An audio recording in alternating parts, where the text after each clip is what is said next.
When you stop being available, everything changes. Until you make the unconscious conscious, it will direct your life and you will call it fate. Carl Jung. Have you ever noticed how your energy shifts when you simply choose to withdraw, to stop explaining, to stop showing up for people who only value your availability, not your presence? In this video, we'll explore the quiet power of becoming less accessible and how doing so can reveal not only who truly values you, but also unlock a deeper sense of inner peace and personal strength. Comment below. I choose my peace if you're ready to reclaim your energy and transform your life from the inside out. And don't forget, your voice matters here. Share your experiences in the comments and let's grow together. 1. The power of withdrawal and silence. Influential people don't need to raise their voice to shift a room. Their power isn't in noise, it's in presence, and more importantly, in their absence. When they choose to withdraw, when they stop responding emotionally or making themselves available, the energy around them changes. Suddenly, those who once relied on their reactions find themselves unsettled, confused, even powerless. That's the true impact of pulling your energy back from spaces that don't deserve it. When you're no longer available to be emotionally manipulated or controlled, people lose their grip not just on you, but on their illusion of control. This act of stepping back isn't passive, it's deeply intentional. You're not avoiding conflict, you're reclaiming your peace. You're not ignoring others, you're choosing yourself. Emotional availability has a cost, and for too long, many have paid that cost to maintain peace, to avoid guilt, to stay connected. But real peace begins when you stop sacrificing yourself for the comfort of others. When you withdraw from chaos, the chaos reveals itself. People start to expose their true intentions. Some get angry, some retreat, some try harder to provoke you not out of love, but out of fear of losing access to your energy. Carl Jung said, "Everything that irritates us about others can lead us to an understanding of ourselves." But the reverse is also true. Everything that irritates others about your growth, your silence, your boundaries, is a mirror reflecting their own unhealed wounds. When you stop reacting, you no longer serve as a mirror they can shatter to avoid their own reflection. Your silence becomes a boundary. Your stillness becomes your shield. And your withdrawal becomes your protection, your power, your reset. People who once depended on your immediate attention now struggle with your absence. They wonder what changed. They question themselves. That's when the game flips, because now you're no longer responding from a place of emotional habit, but from a space of conscious intention. You're no longer available for guilt-tripping conversations, for one-sided emotional labor, or for dynamics that drain rather than nourish. You've made a spiritual decision to become selective with your energy, to honor your soul's capacity, to protect your peace like it's sacred because it is. Your energy is a currency. When you spend it wisely, you grow in silence, you heal in solitude, and you return not as the version they used to manipulate, but as the version they can no longer reach with the same tactics. You become energetically expensive, spiritually refined, emotionally sovereign. Your presence is no longer something others can access on demand. It's something they must earn, respect, and rise to meet. And that changes everything. Comment below, "I embrace the power of silence," if you're ready to protect your energy and reclaim your inner strength. 2. You are controlled by your own predictability. When you are too predictable, people learn how to manage you. They know what you'll say, how you'll react, and exactly what strings to pull to get what they want. You become easy to manipulate, not because you're weak, but because you're consistent in the wrong ways. You give your presence without pause, your energy without return, your empathy without protection. And that's when exhaustion sets in, not just physical tiredness, but soul-deep fatigue from always being available to everyone but yourself. This is what happens when you trade your life force to please those who don't value it. When your attention is always on call, it becomes background noise. The more you show up without being asked, the more your presence is taken for granted. Availability becomes expectation. Expectation becomes entitlement. And then suddenly, people don't thank you for showing up. They resent you when you don't. But the moment you stop responding on command, everything changes. Silence becomes your strength. Distance becomes your boundary. You are no longer reactive. You are selective.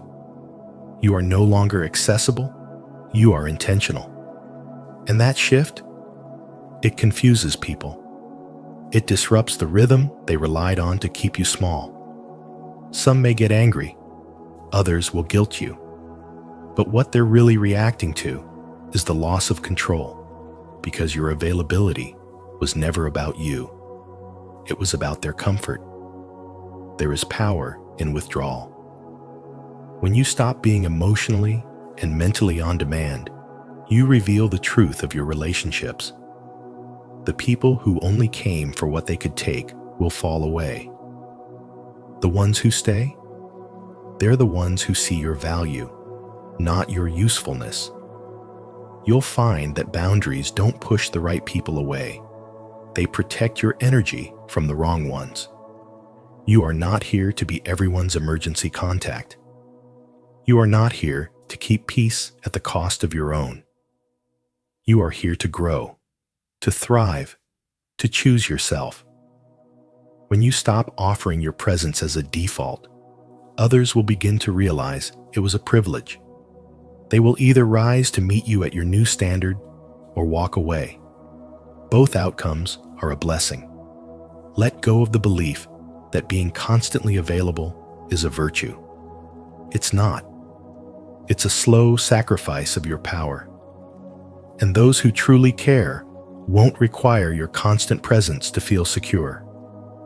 They'll understand your silence, respect your space, and cherish your energy. Because your light was never meant to be dimmed for someone else's comfort. It was meant to shine in balance with wisdom, discernment, and love directed inward first. Have you ever noticed how being too available drains your energy and invites others to control your emotions? If you've broken free from that cycle, share your story in the comments to inspire others. If you're ready to reclaim your power, comment, "I choose my energy," and begin the shift today. 3. Persona and self-abandonment.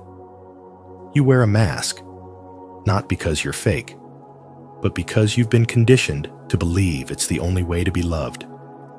This mask, your persona, is carefully shaped to meet expectations, to keep peace, to avoid rejection.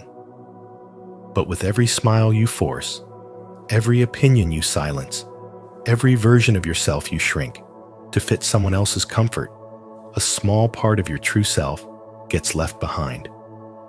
And this isn't just people-pleasing, it's self-abandonment. The tragedy is that the more available you make yourself to others, the more unavailable you become to yourself. You show up when you're exhausted. You say yes when your soul screams no. You answer calls you don't want to take, attend events you don't feel aligned with, and maintain connections that drain you all because you're afraid of what will happen if you stop. But the truth is, availability becomes a silent betrayal. You trade your energy, your peace, even your dreams, to maintain relationships that require you to disappear. Carl Jung said, "The privilege of a lifetime is to become who you truly are." Yet how can you become that person if you're constantly performing for love, acceptance, or approval? The moment you choose to stop being overly accessible, the dynamic changes. People who relied on your constant presence begin to panic. They question your distance, misinterpret your silence, and may even try to guilt you back into old patterns. That's because your predictability was part of their comfort. But your healing doesn't require their permission. When you withdraw your energy with intention, you reclaim your power. You're no longer moved by guilt or manipulated by obligation. Instead, you start to feel the quiet strength of alignment. You show up where you're celebrated, not just tolerated. You speak from your center, not from fear. And you finally recognize that protecting your peace is not selfish. It's sacred. This isn't about shutting people out. It's about stopping the silent self-betrayal. It's about asking yourself, do I feel free here? Am I being true to myself? You weren't born to be emotionally on call or to serve as someone else's emotional crutch. You were born to live as your whole, unfiltered self. And the day you stop being available to everything is the day you start becoming available to what truly matters. If this message resonates with you, it's time to reclaim your truth. Comment below, "I release the persona. I choose my true self." Let's walk this journey of authenticity together. 4. Psychological energy and unconscious standards. Your mind is an energy system. Every emotional reaction is a transaction. When you react, you pay. You don't just lose composure. You leak something far more valuable to your psychological energy. Jung understood that the mind isn't just a thinking machine. It's an energetic system. And that means every moment you spend over-explaining yourself, defending your boundaries, trying to be liked or understood, is a moment where your energy exits you and never returns. You feel drained not because you're weak, but because you're overdrawn. Tiredness isn't always a physical issue. It's spiritual debt. This is where unconscious standards quietly control your life. You learned, often without realizing, that being good meant being available.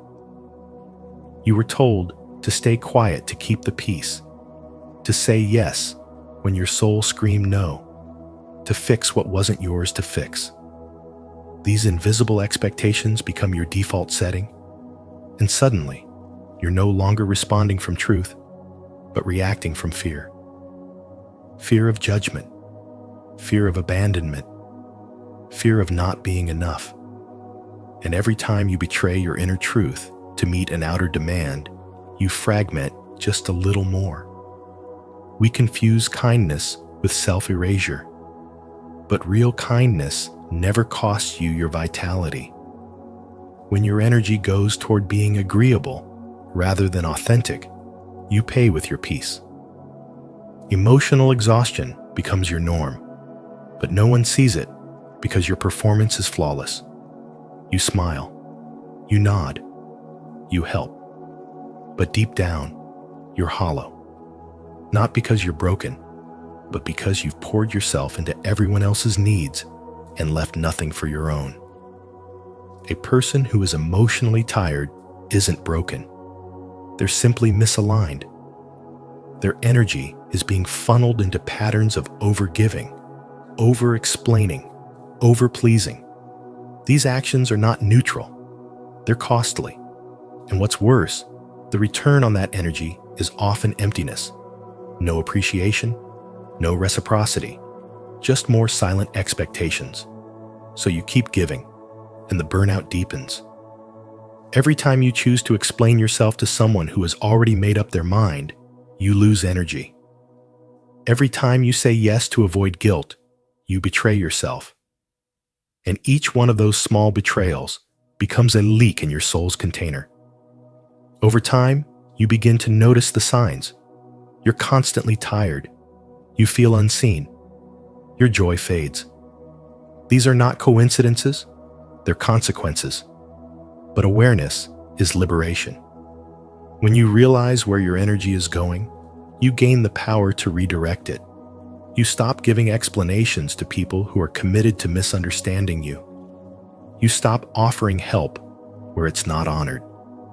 You stop performing availability as a survival strategy. And in that stillness, in that silence, in that withdrawal, something holy begins to return: your self-respect, your clarity, your power. Carl Jung didn't just teach about the unconscious. He taught about reclaiming the self from its grip. And that begins when you recognize that availability is not virtue if it costs you your essence.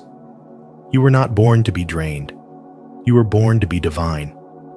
And energy, once reclaimed, becomes the fuel for a life finally aligned with your soul. If this message resonates with you, subscribe to our channel and join a community committed to conscious living and inner clarity. Here, we explore the unseen forces that shape our energy and reclaim the power we unknowingly give away. Remember, your energy is sacred. Use it wisely. 5. The trap of darkness, projection, and silent manipulation. Others don't always fight you with words. Often, they use silence. Not the calm kind, but the kind that cuts deep, meant to confuse, manipulate, and quietly control. When someone projects their own inner conflict onto you, they are trying to offload what they cannot face within themselves. They may make you feel like the problem, when in truth, they're at war with their own unresolved emotions. Silent manipulation is one of the most subtle yet destructive tactics they use. It's the quiet treatment after you've set a boundary, the cold distance when you begin to value yourself, the withdrawal of affection when you no longer play the role they've assigned you. This is projection in its most dangerous form. It's not just about blaming you. It's about casting their unaccepted darkness onto you so they don't have to carry it. But the moment you stop reacting, stop defending yourself, and stop engaging in their emotional game, everything shifts. The mask they've put on you begins to fall. Suddenly, their illusion is exposed, and they are forced to confront the very thing they fear most themselves. Your silence doesn't just confuse them, it dismantles their control. In a world where availability is often mistaken for loyalty, withdrawing becomes your most powerful move. The person who once used your empathy against you will struggle when they can no longer trigger a reaction.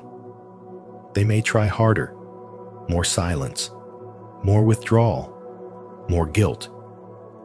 But each time you choose not to engage, you claim back energy that was never meant to be drained in the first place. Your refusal to be available to manipulation isn't cruelty, it's clarity.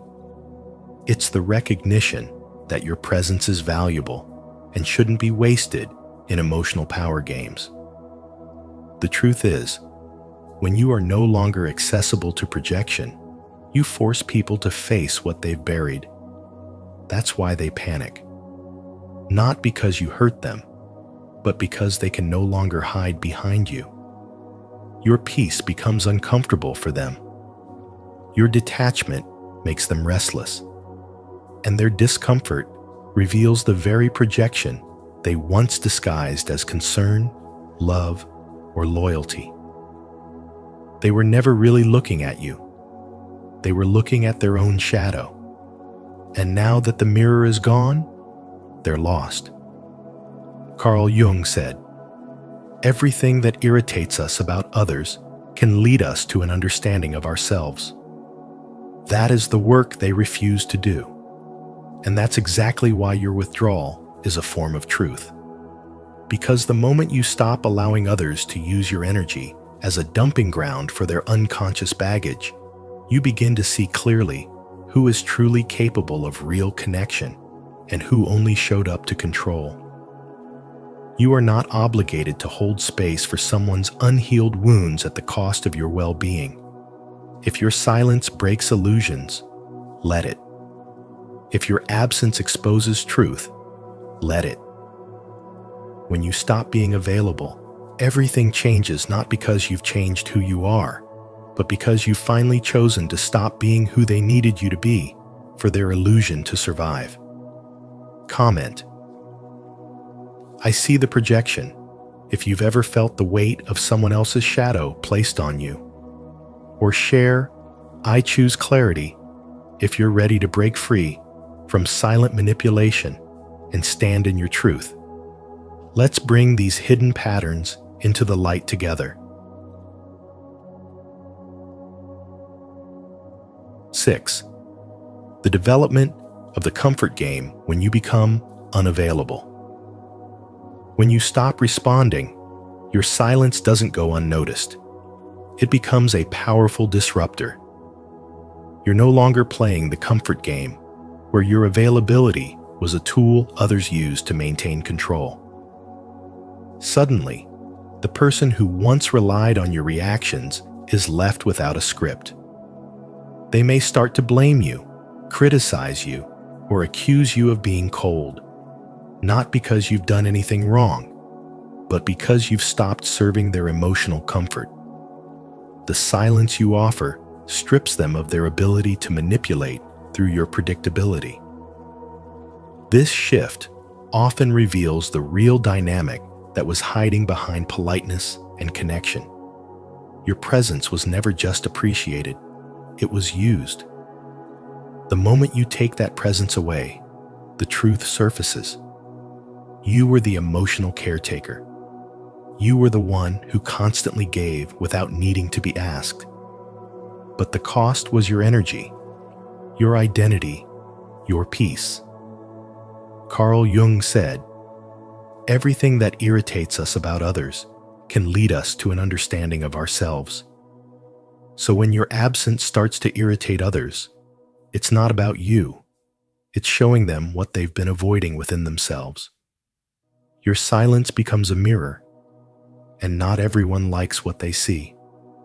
Some people depended on your constant availability to avoid their own emptiness. Your silence makes them feel exposed. It strips away the illusion of control. Suddenly, they must face themselves, and that's terrifying for people who've built their sense of safety around your emotional labor. So they may attack, guilt trip, or demand explanations, not because they care, but because they miss the version of you that served them. But here's the truth. Your withdrawal is not rejection, it is redirection. When you become unavailable to emotional manipulation, you reclaim your power. You begin to conserve your psychological energy, redirect it toward your healing, your growth, your truth. You start attracting connections that are aligned with mutual respect, where you're not constantly performing emotional CPR for people who refuse to take responsibility for their own healing. Being unavailable is not coldness. It's a sacred boundary. It's choosing to stop leaking energy into people who only show up when they need something from you. And in doing so, you invite those who respect your silence, your time, your presence. You begin to see clearly who was drawn to your light and who was drawn to the warmth they could take from it. So when the criticisms come, when the guilt tripping begins, remember, their discomfort is not your burden. It's a sign that you're no longer maintaining the illusion. You're no longer available to be the emotional placeholder in someone else's unfinished story. You've stepped out of their narrative and into your own. And from here, everything changes. Are you beginning to see how your silence can be your strength? If this message resonates with you, comment below. I choose my peace to affirm your power and reclaim your energy. Let's grow stronger together on this path of self-respect and inner clarity. 7. Silence is a kind of conscious power. Silence is not weakness. It's not avoidance. It's a conscious act of power. When you choose silence, not from fear, but from self-awareness, you are making one of the most powerful, energetic statements a person can make. You're saying, I no longer waste my energy explaining myself to those committed to misunderstanding me. Silence becomes your filter. It's the boundary that protects your spirit from emotional warfare disguised as conversation.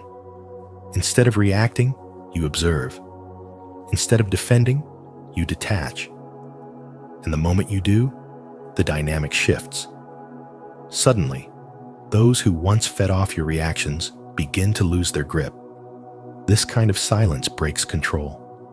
It frustrates those who relied on your emotional availability to fuel their own insecurities. They may accuse you of being distant, cold, or selfish, but they're not angry because you're wrong. They're angry because you've withdrawn the supply. You're no longer predictable, no longer easy to manipulate. That's when their mask begins to slip. They reveal their true intentions not through honesty, but through how they respond to your stillness. Your silence forces them to face themselves. And for many, that's the most terrifying thing of all. Carl Jung wrote, "Individuation requires separation from the noise of the world to listen to oneself." In a society obsessed with constant validation, your silence becomes a spiritual rebellion. It's a return to self. You begin to realize that not every voice deserves a response, and not every situation deserves your energy. When you stop giving your reactions away, you start to build your internal power. Your emotional energy stops leaking into meaningless conflict. You become more selective, more grounded, more whole. You stop trading peace for approval. This isn't about cutting people off. It's about choosing what deserves access to your sacred energy. When you are constantly explaining, defending, and pleasing, you are abandoning yourself to stay in someone else's story. But when you choose silence, you reclaim the narrative. You move from reaction to reflection. You create space to hear your own voice again. And in that space, healing begins. Clarity returns. And strength, real strength, starts to grow. The ones who misunderstand your silence are often the ones who benefited from your noise, but you owe them no explanation. Your withdrawal is not punishment, it's protection. It's how you stay aligned with your truth in a world that constantly pulls you in 1,000 directions. Every moment you choose stillness over drama, presence over performance, you deepen your connection to what truly matters. So when the world demands your reaction, offer your silence. When chaos invites you in, stay rooted. When someone tries to draw you into a battle that doesn't honor your spirit, step back. Not out of fear, but out of wisdom. Not to retreat, but to rise. Because real power doesn't always roar sometimes. It's found in the quiet decision to protect your energy and listen to your soul. If this message resonates with your soul, comment below. I embrace the power of conscious silence. I choose peace over reaction. Your words might inspire someone else on their journey to inner strength. 8. The price of silence and choosing yourself. You will be misunderstood. People will call you cold, distant, even selfish, not because you've done anything wrong, but because they can no longer access the version of you that abandoned yourself to keep them comfortable. The real issue isn't your silence. It's that your silence exposes their dependence on your presence, your validation, and your predictable reactions. When you withdraw, when you stop being emotionally available, people panic not out of love, but out of habit. Silence is not emptiness. It is purification. It is the sacred act of pulling your energy inward, of no longer leaking your life force into places that do not honor your soul. In silence, you begin to hear again, not the noise of the world, but the voice of your inner truth. The nervous system relaxes, the fog clears, and suddenly, you begin to remember who you are without the expectations, without the performance, without the weight of constant availability. This silence is your power. It is not passive. You are not ignoring the world. You are choosing what deserves your energy. Every text you don't respond to immediately. Every conversation you walk away from. Every urge to explain yourself that you resist. These are not acts of cruelty, but of self-respect. You are no longer available for emotional manipulation. You are no longer a participant in the comfort game of others. And when you stop showing up to serve dysfunction, dysfunction starts calling you names. A woman once shared that when she began to say no, when she stopped replying within minutes, when she began prioritizing her own healing, the same people who praised her kindness turned against her. But what really changed? Only one thing: she stopped making herself small so others could feel big. That's the price of choosing yourself. You lose those who only love the version of you that served their needs, not your truth. This path is not easy. It is lonely. It is misunderstood. But it is also deeply sacred. It is the way you reclaim your energy, your worth, your life. When you are no longer emotionally predictable, people who once controlled you with guilt and chaos will become desperate. They will try to provoke a reaction, not because they love you, but because your silence makes them face themselves. And that is the most terrifying thing for people who have always escaped through you. Let them talk. Let them call you what they need to call you to soothe their ego. You are not here to be understood by those committed to misunderstanding you. You are here to live in alignment. You are here to become whole. And in that wholeness, you will finally meet the one person you have always been running from yourself. If this message speaks to your soul, repeat after me. I choose myself. I honor my silence.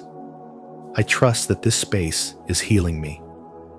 Type it in the comments to affirm your journey, and don't forget to like, share, and subscribe for more wisdom that nourishes your spirit. 9. Rebirth from loneliness and basic choices. Loneliness, at first, feels like a punishment. It aches in your chest and makes the hours stretch endlessly. It stirs up the old need to belong, to be seen, to be wanted. But over time, something deeper begins to surface. You stop fighting the silence. You stop searching for noise to fill the void.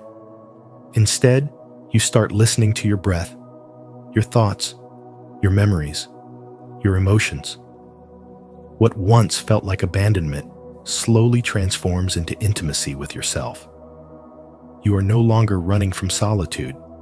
You are learning to be with it. Carl Jung once said, "Loneliness does not come from being alone, but from being unable to communicate the things that seem important to you." In truth, We don't suffer from the absence of people. We suffer from the absence of truth, our truth. We suffer when we shrink ourselves to keep others comfortable, when we smile through what hurts, when we stay available to people who only show up for the version of us that plays a role in their script. And the moment you stop being that person, the rescuer, the yes-sayer, the constant comfort, you begin to lose them. You lose the ones who only love the mask. But in their leaving, you find something greater. You find the real you, the one who no longer performs for approval, the one who no longer trades authenticity for attachment, the one who knows that peace is not in the crowd, but in the core. This is the silent rebirth, the cocoon phase, the dying of the persona and the awakening of presence. When you retreat into this stillness, the world might not understand. They might call you distant, cold, selfish. But they're simply reacting to their own discomfort because your detachment exposes the illusion of control. They no longer have access to your energy. They no longer get to pull your strings. You become a mystery, and that mystery makes them uncomfortable. Not because you've changed, but because they can no longer predict or manipulate your responses. You are no longer performing, and that threatens those who depended on your compliance. But this is the price of true alignment, and it is worth it, because now your energy is not leaking through every yes you didn't mean. It's not being drained by every call you picked up out of guilt. You reclaim yourself. You protect your peace. You understand that emotional availability is a sacred currency not everyone deserves access. So you stop showing up where love is conditional. You stop giving where there is no reciprocity. You stop explaining your value to people committed to misunderstanding you. And what remains is clarity, power, freedom. Loneliness becomes a doorway, not a dead end. You learn to enjoy your own company, to honor your inner rhythm, to breathe without performing. And in that quiet space, something miraculous happens. You are reborn, not as who they need you to be, but as who you truly are. Comment below. I choose myself. If you're ready to rise from loneliness, reconnect with your true self, and walk boldly in your authentic presence. Let this be the moment you honor who you are becoming.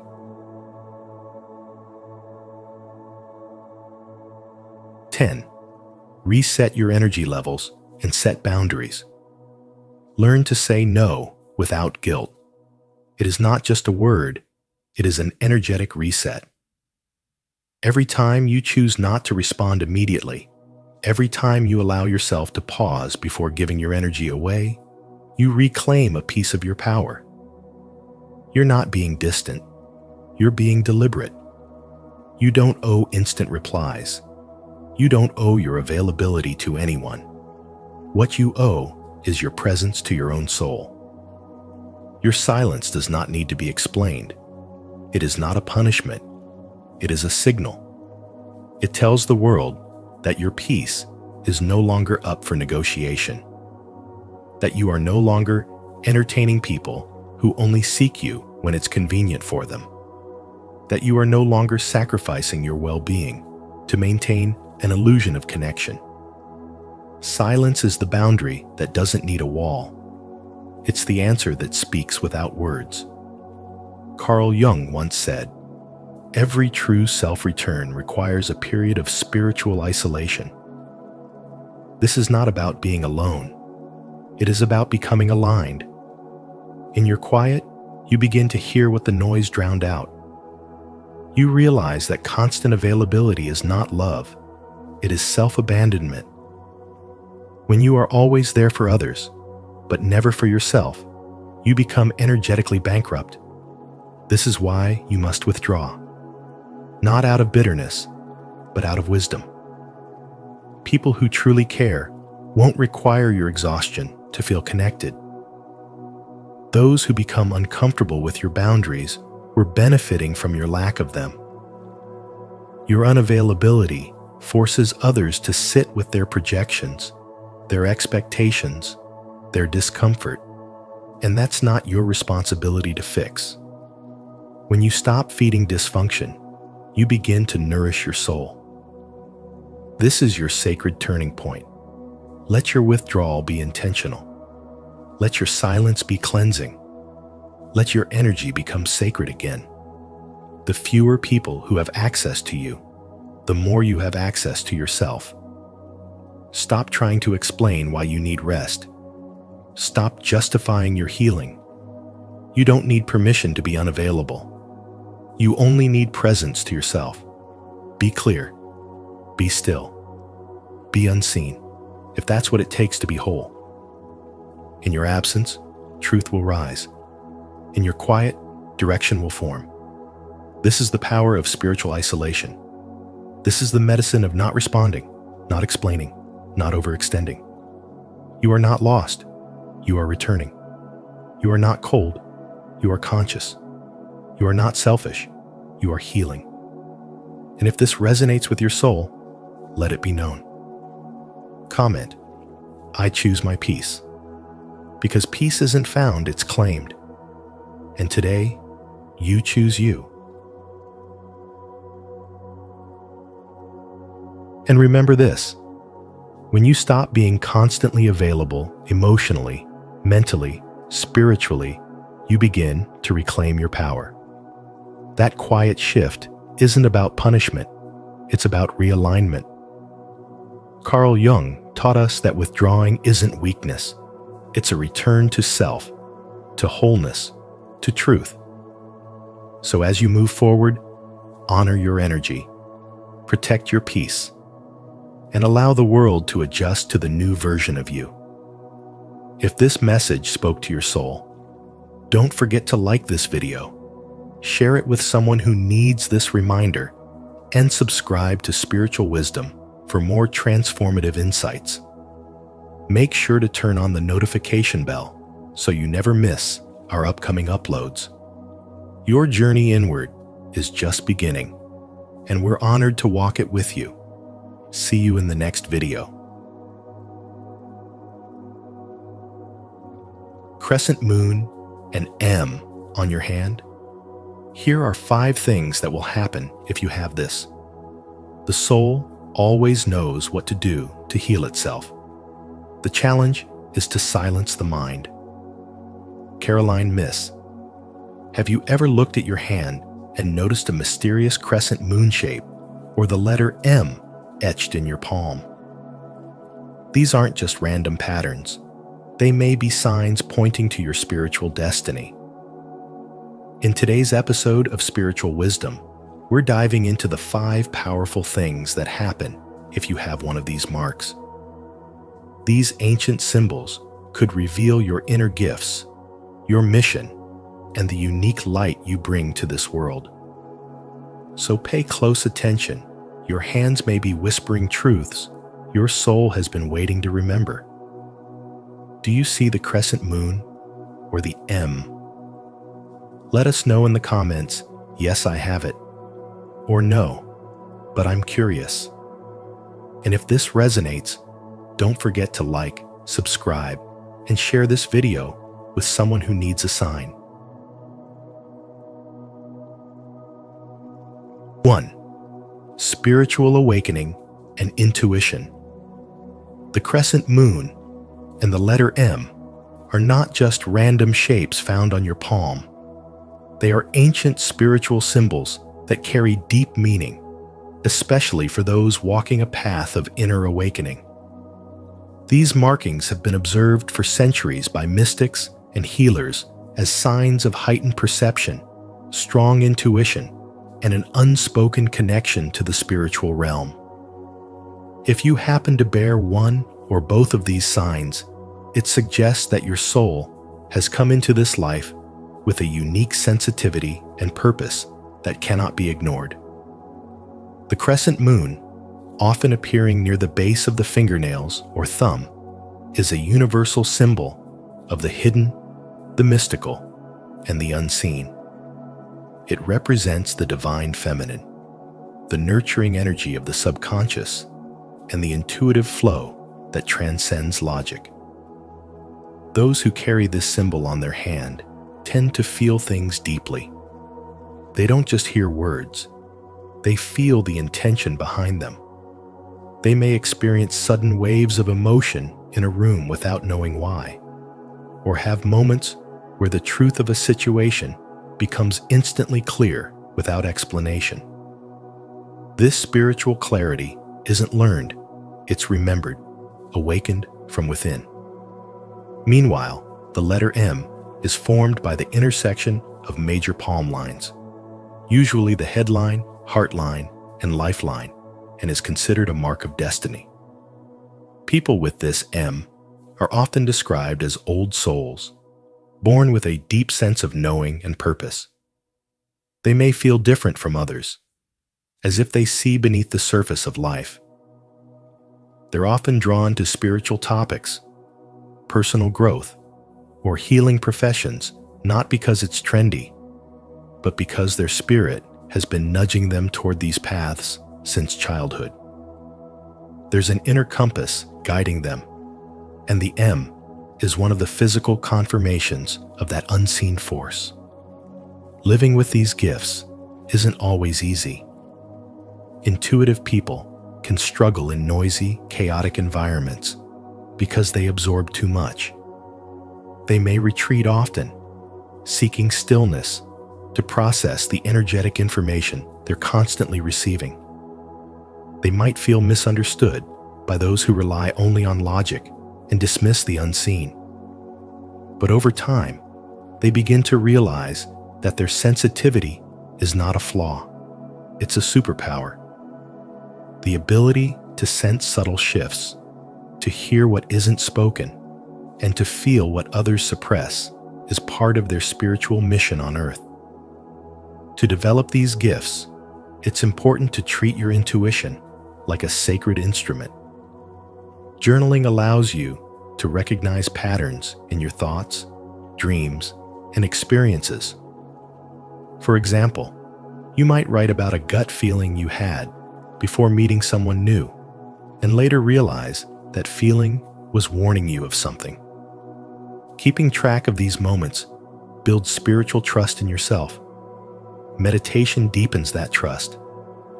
By sitting in silence each day, even for just 5 or 10 minutes, you give your inner guidance room to rise. In that quiet space, clarity emerges, and you begin to feel when something is right or wrong before your mind has time to analyze it. These practices don't require special tools or expensive courses. They require your presence, your willingness to listen, and your trust in the invisible. The Crescent Moon and the M are not random. They're reminders. Reminders that you came here with a blueprint, a vibration, and a mission that's unlike anyone else's. They remind you that you're not just a physical being, but a spiritual one, navigating a world that often forgets the sacred. Are you beginning to recognize the power of your spiritual intuition? If this message resonates with you, it's time to honor that inner voice. Comment below. I trust my intuition, to affirm your awakening and let others know they're not alone on this sacred journey.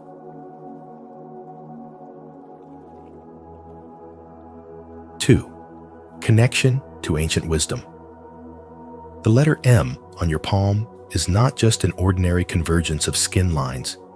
It is a powerful spiritual configuration formed by the heart line, the head line, the lifeline, and the fate line. Each of these lines alone carries significance, but when they join to form the sacred M, it suggests that your soul has walked through many lifetimes and carries the echoes of ancient wisdom. This mark is not common. It belongs to individuals whose presence often commands attention, not because they speak loudly, but because they carry a silent authority rooted in truth. People with this mark tend to possess natural leadership abilities, not in the corporate sense, but in the deeper realm of guiding others toward clarity, purpose, and healing. Their insight often cuts through the noise. They sense deception, they feel energy shifts, and they carry a refined inner compass that always seems to know which way to turn, even when logic says otherwise. The M is more than a shape. It is a spiritual badge of discernment. Just as the M reveals intellectual and intuitive mastery, the crescent moon, often found near the base of the palm, close to the wrist, reveals emotional and subconscious depth. The moon, across cultures and spiritual traditions, has always been a symbol of cycles, mystery, and divine intuition. To bear this mark is to be someone who lives not just through the mind, but through the soul's whispers. Men with this symbol are often inwardly reflective, attuned to their emotional landscapes in a way that allows them to understand others beyond words. They may experience vivid dreams, intuitive downloads, or sudden knowing that comes without explanation. This connection to the unseen is not coincidental. It is part of a spiritual inheritance, a gift of perception that transcends the five senses.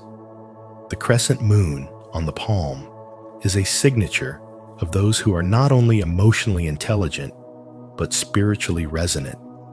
Both the M and the crescent moon link directly to ancient practices of palmistry, which was never intended merely as fortune-telling, but as a sacred spiritual science. For centuries, spiritual elders, mystics, and shamans read palms as if they were divine texts, decoding them to understand a person's soul purpose and karmic lessons. In these traditions, your hand was seen as a mirror of your inner universe, a map that reflected the agreements your soul made before entering this lifetime. These markings were never seen as accidental. They were signs left by spirit, reminders of who you are and what you came here to do. To have both the M and the crescent moon is rare, and it suggests not just sensitivity, but mastery. You are not only capable of accessing higher insight, but of using it to help others evolve. This spiritual connection often manifests in everyday life through subtle yet powerful experiences. You may find that people confide in you without knowing why, or that strangers feel comforted in your presence. Your words may have the power to heal, and your silence may offer peace. These are signs of a soul that has cultivated deep wisdom, one that doesn't seek to impress, but to serve. Empathy, intuition, and soul perception are tools you've brought with you, not just for personal growth, but for uplifting others. You may not have studied spirituality in books, but your life experiences have been your spiritual curriculum. The M gives you the mind of a teacher, the crescent moon the heart of a healer. Together, they shape a man of profound depth and spiritual capacity. Your palm, in this sense, becomes more than flesh. It becomes a script written by your soul before you arrived. The lines are not random. They are reflections of your mission. The M reflects your ability to think clearly, feel deeply, and lead wisely. The crescent moon reveals your ability to sense, to dream, to guide others through the unseen. These markings are not just about identity, they are about destiny. And for those who bear them, life is not an accident, it is a calling. Every decision you make, every life you touch, carries the weight of this spiritual design. These signs invite you to remember who you are, not with pride, but with sacred responsibility. If you feel a deep connection to ancient wisdom, and believe these spiritual markings carry a message for your soul. It's time to embrace that truth. Comment below, "I carry ancient wisdom," to affirm your spiritual heritage and let the world know you're ready to awaken the gifts within. 3. Leadership potential. The M on your palm isn't merely a random crease. It is a spiritual imprint, a silent symbol of your innate leadership energy. This marking often appears on the hands of individuals who possess a rare kind of clarity, especially when life becomes chaotic. You are someone who can stay focused in moments of emotional turbulence. Your mind remains alert, your intuition sharp, and your heart grounded in empathy. The M speaks of emotional intelligence that goes beyond intellectual understanding. It's the ability to feel deeply, respond wisely, and see through confusion with spiritual calmness. People with this mark are often gifted at reading the energy in the room, sensing what's unsaid, and making decisions that others might hesitate to take. You may not always recognize this in yourself, but others feel it. They're drawn to your quiet strength, your deep eyes, and your grounded presence. That is the kind of leadership the world needs: authentic, calm, and spiritually aware. The crescent moon symbol, if it appears on your hand, often in the area of the base of the thumb or near the wrist, carries a different yet equally sacred energy. It reflects a soul that is aligned with the subtle vibrations of human emotion and divine timing. This mark suggests heightened empathy and emotional resonance. People with this sign are often healers, not necessarily in a medical sense, but spiritually and emotionally. You may have noticed that strangers feel safe around you. Friends call you during their darkest moments. You intuitively know what someone needs even before they speak. That's not just a coincidence. That's spiritual sensitivity in action. The crescent moon represents your connection to lunar energy, an energy of cycles, intuition, and feminine wisdom. You lead by attunement, not authority. You feel the invisible shifts in others and help them find their balance. That's a gift rooted in ancient wisdom. Together, the M and the crescent moon point to someone who naturally steps into leadership, not because they chase it, but because they embody it. You may find yourself organizing people, taking responsibility even when it's not required, or creating harmony where there was previously conflict.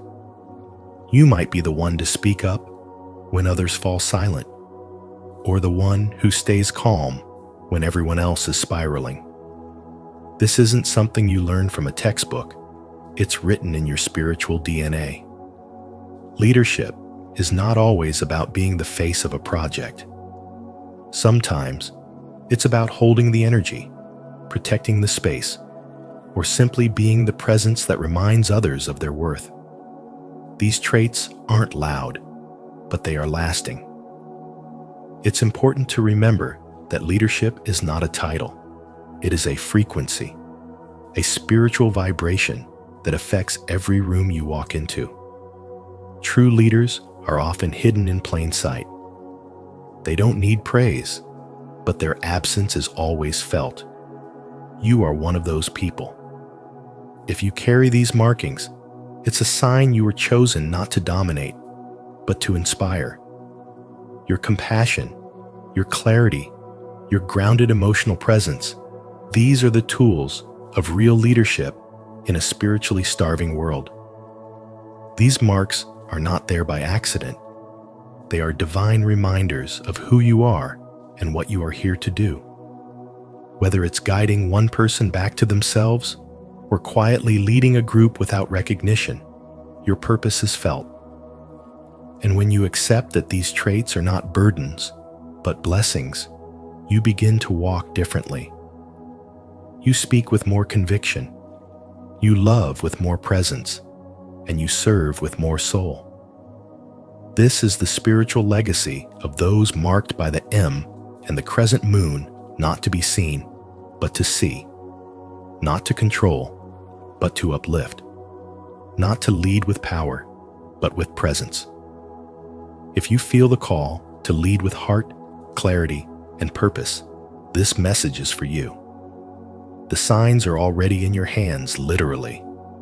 Comment below, "I lead with purpose," if you're ready to embrace your spiritual leadership and inspire others through compassion and strength. 4. Healing abilities. The letter M on your palm is not just a coincidence of lines. It reflects a unique alignment of the mind, heart, and spirit. This configuration is believed to mark individuals with a spiritual calling, especially in the realm of healing and emotional connection.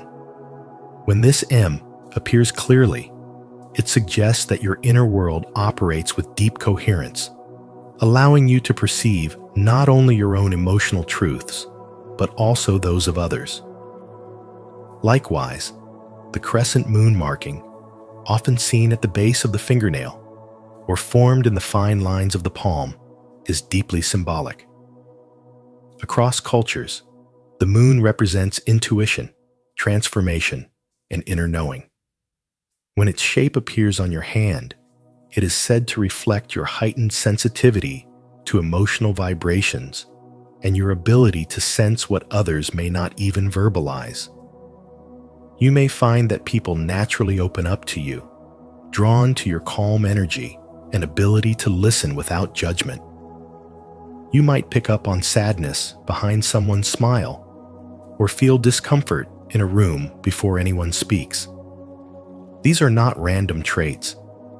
They are expressions of a spiritual gift, an empathic presence that heals not through grand gestures, but through presence, understanding, and quiet strength. As Maya Angelou once said, "People will forget what you said, people will forget what you did, but people will never forget how you made them feel." That is your gift in action. You leave behind a trail of peace, clarity, and comfort. People remember you not for your words, but for the way their nervous system relaxed in your presence. Yet this gift is not about being supernatural. It's not about psychic visions or reading minds. It's about deep emotional intelligence, the ability to notice what others miss, to connect soul to soul without needing to explain yourself. This is where your spiritual power lies. You are wired to be a mirror for others, to reflect their light and shadow, and to hold them with sacred neutrality. And here's something even more powerful. This sensitivity doesn't only extend outward, it also turns inward. The same energy that allows you to feel others' pain gives you the capacity to heal your own wounds. You likely have experienced heartache, betrayal, or loss, yet emerged stronger, not because you avoided pain, but because you allowed it to move through you. This spiritual resilience is one of the most overlooked aspects of your gift. You don't just survive storms, you absorb their lessons.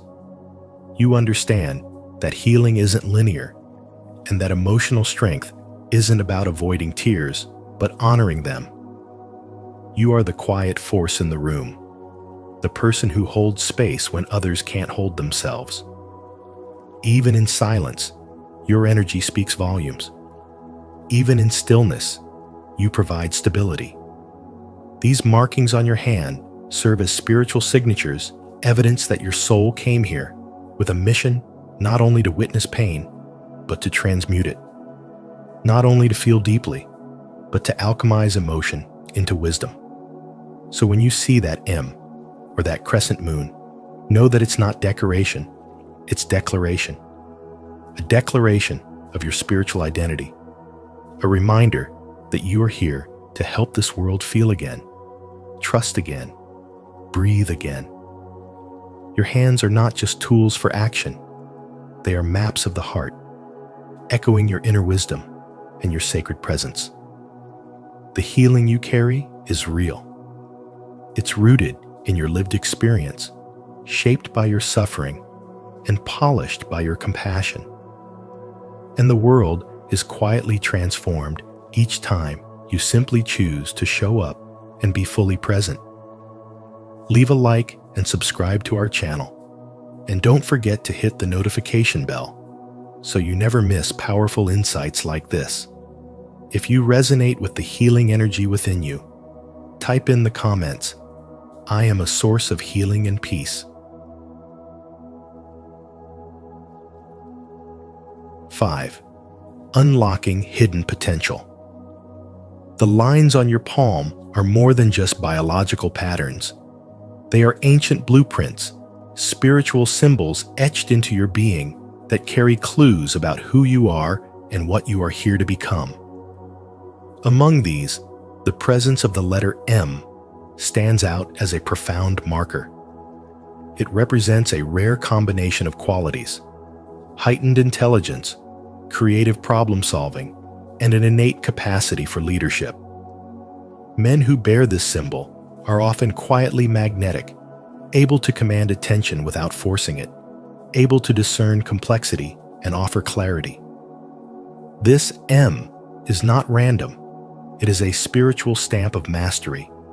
It reveals a mind that doesn't just think, but also perceives deeply, a mind that sees through illusions and dares to question the norm. Those who carry it tend to hold a powerful internal compass, one that constantly pushes them to seek truth and challenge mediocrity. Alongside this mark, the crescent moon shape, whether found at the base of the fingernails or subtly carved into the palm, signals another layer of spiritual depth. This symbol is traditionally linked to emotional intelligence, intuition, and the inner tides of transformation. It suggests that your life path is guided not merely by logic, but by something more fluid and intuitive. You may find yourself sensitive to energies, picking up on things others miss, or feeling connected to people, places, and emotions in ways that defy explanation. The crescent moon calls attention to your spiritual receptivity. It points to a man who may not speak much, but who understands much. A man whose strength lies in his capacity to listen not just with his ears, but with his soul. These two symbols, together the M and the crescent moon, create a spiritual portrait of someone forged by adversity. Life may have tested you, perhaps even broken you at times. But these tests were not punishments. They were initiations. Hardships in your journey have carved out the inner architecture of resilience. If you look back, you may notice that your greatest pain has also been the source of your greatest power. This is no coincidence. It is part of a divine design, your scars becoming stars that light your way forward. The presence of these marks reveals that you are not here to blend in, but to break patterns, to awaken others by living your truth. To activate the full potential of these signs, you must begin by tuning into what lights you up from within. If you feel energized when creating, teaching, healing, or exploring spiritual realms, that is not a random interest. It is a signal. Spiritual wisdom flows most easily when we align our external actions with our internal truths. The more you resist what the world tells you to be, and instead follow what your soul knows you are, the more powerful your life becomes. The path forward is not about changing who you are, but about remembering who you've always been underneath the noise. Having these symbols is not simply a reflection of your past or even your potential. It is an active call to rise. These marks are not passive decorations. They are spiritual activators, urging you to step into your purpose, to wield your voice, and to become a beacon in a world full of confusion. The Crescent Moon and the M are not coincidences. They are confirmations. They remind you that your life is not meant to be ordinary. You are a mirror for hidden truths, a container for divine intelligence, and a vessel for transformation in the lives of others. Your spiritual power is not something to discover, it is something to accept. And in doing so, everything around you begins to shift. If this message awakens something within you, don't ignore it. Your potential is waiting to be unlocked. Comment below, "I am ready to rise into my highest self," to affirm your journey. And if this spoke to your soul, like the video, subscribe to Spiritual Wisdom, and turn on the notification bell so you never miss another step on your path of growth. Thank you for exploring this fascinating journey with us. Whether or not you see a crescent moon or the letter M on your hand, remember, your spiritual path is uniquely yours, and every sign is an invitation to go deeper within. If you found value in today's message, don't forget to like this video, share it with someone who needs to hear it, and subscribe to Spiritual Wisdom. And make sure to turn on the notification bell so you never miss any of our upcoming insights into the mysteries of the soul. Stay curious, stay connected, and keep growing.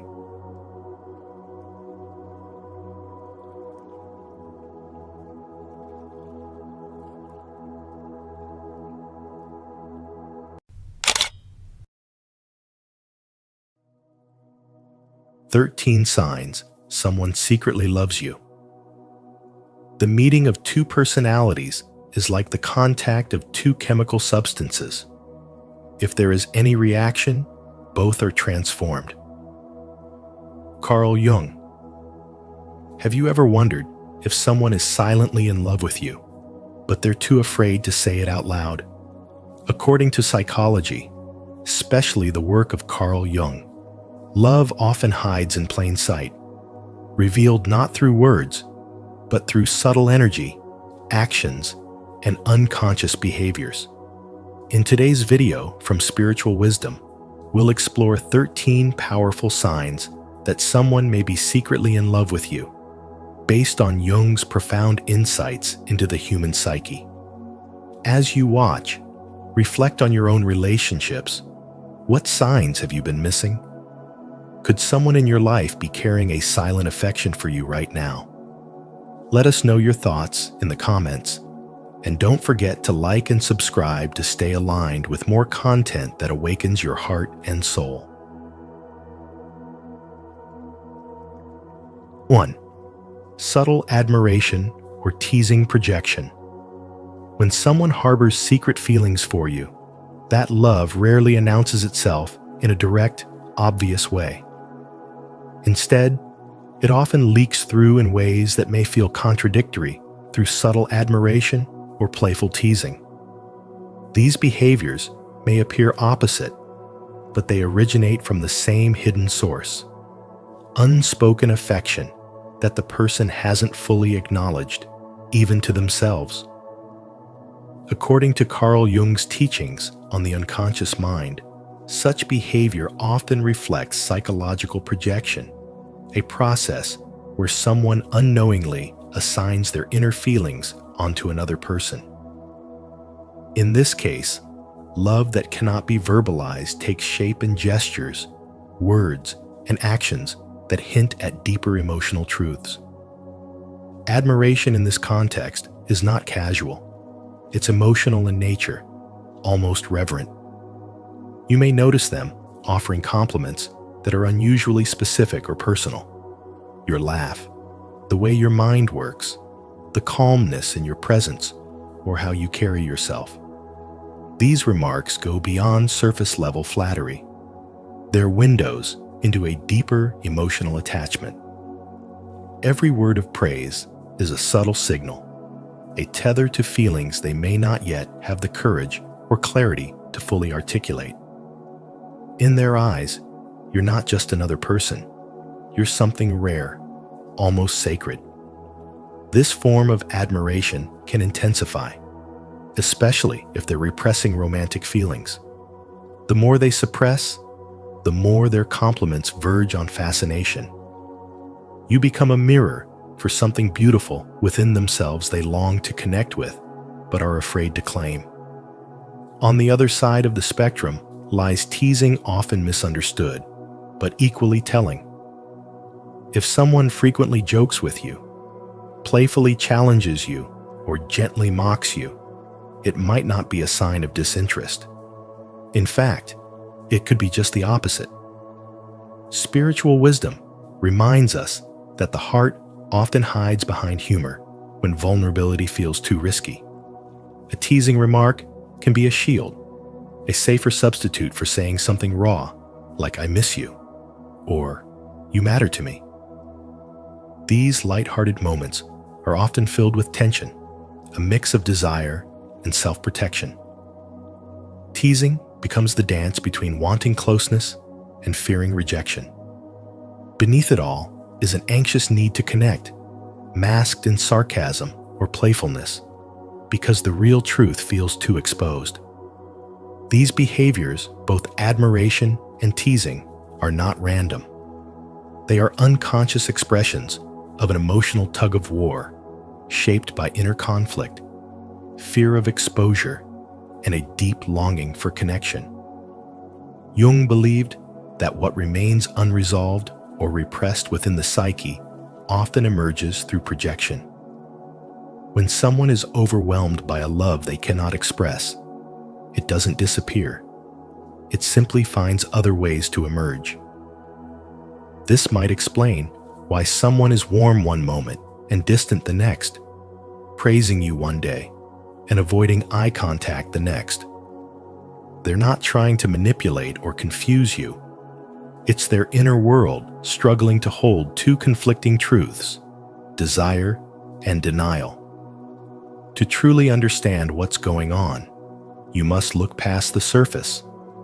Pay attention to their energy, the small changes in their mood when you're around, the hesitation in their speech, the sincerity behind their jokes.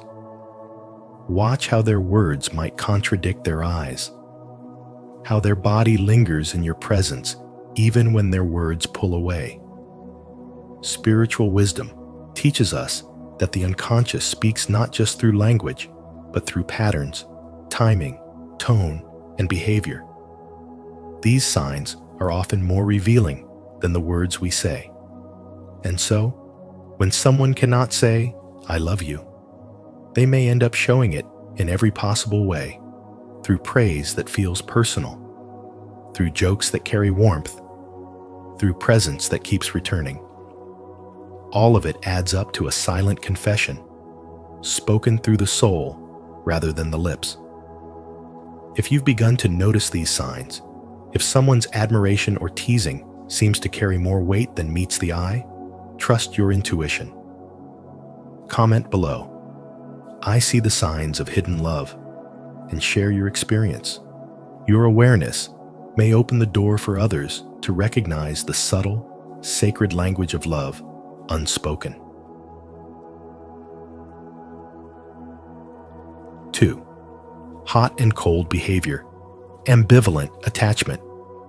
They act warm, present, and emotionally available one moment, showering you with attention, sharing their thoughts, opening up vulnerably, then suddenly turn cold, distant, and withdrawn.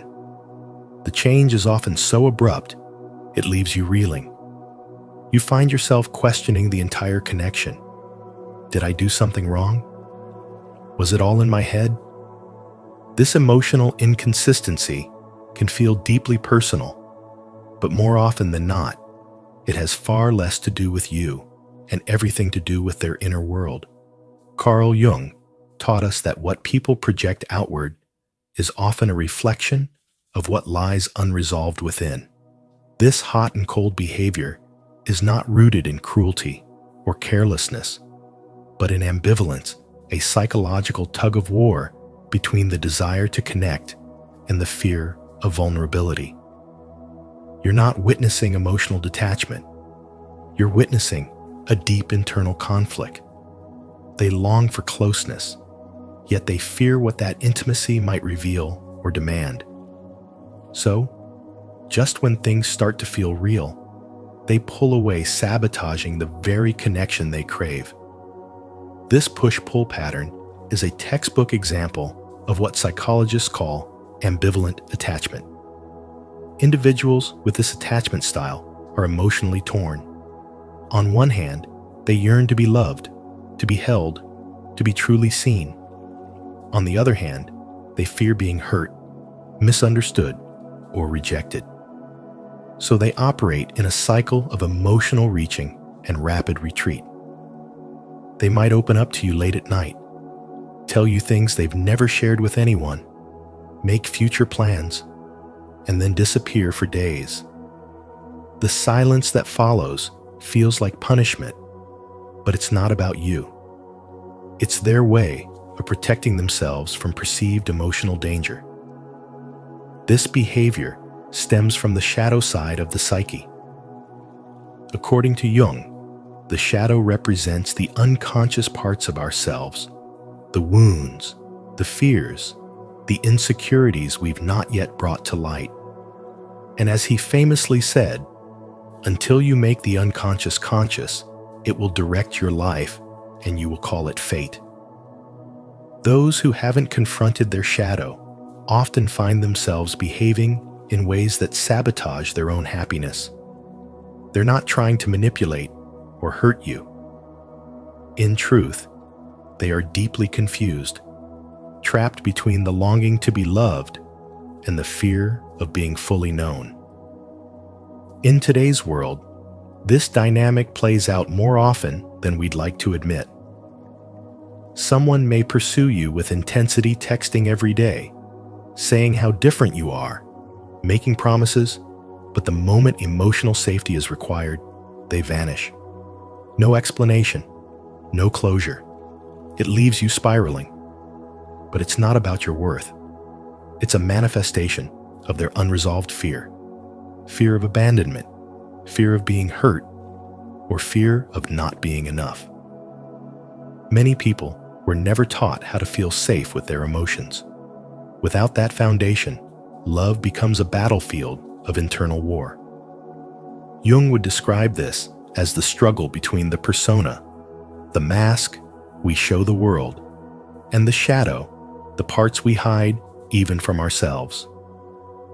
The more someone suppresses their shadow, the more it seeps through their behavior in unconscious, self-defeating ways. One day, they idealize you, placing you on a pedestal. The next, they retreat because that pedestal feels too fragile, too risky. Not because of you, but because the image triggers their own feelings of inadequacy. And here's the most important truth. It is not your job to fix them. You are not responsible for healing wounds that were never yours. Understanding the root of their behavior can offer emotional clarity, but compassion does not require emotional sacrifice. You can hold space for someone's pain without making it your own. You can understand without enabling. True compassion includes boundaries. It allows you to say, I see your struggle, but I choose peace. The constant emotional whiplash of ambivalent attachment can wear down your spirit. It makes you second-guess your intuition and question whether the love was ever real. But remember, someone's inability to stay isn't evidence that you're not worth staying for. It's simply a sign that they are not ready to face the parts of themselves that love awakens. And until they choose to confront that fear, no amount of your love will ever make them feel safe. So if you've ever felt the confusion of mixed signals, the ache of being drawn close only to be pushed away, know that you are not alone. And more importantly, It's not a reflection of your inadequacy, but a mirror of their unhealed wounds. You deserve clarity, consistency, and conscious love. If this message resonates with your experience, I invite you to affirm your path toward emotional healing by commenting below. I choose clarity. Let this be your commitment to honoring your heart, protecting your peace, and walking in the light of self-awareness and spiritual growth. 3. Small acts of kindness, love in actions.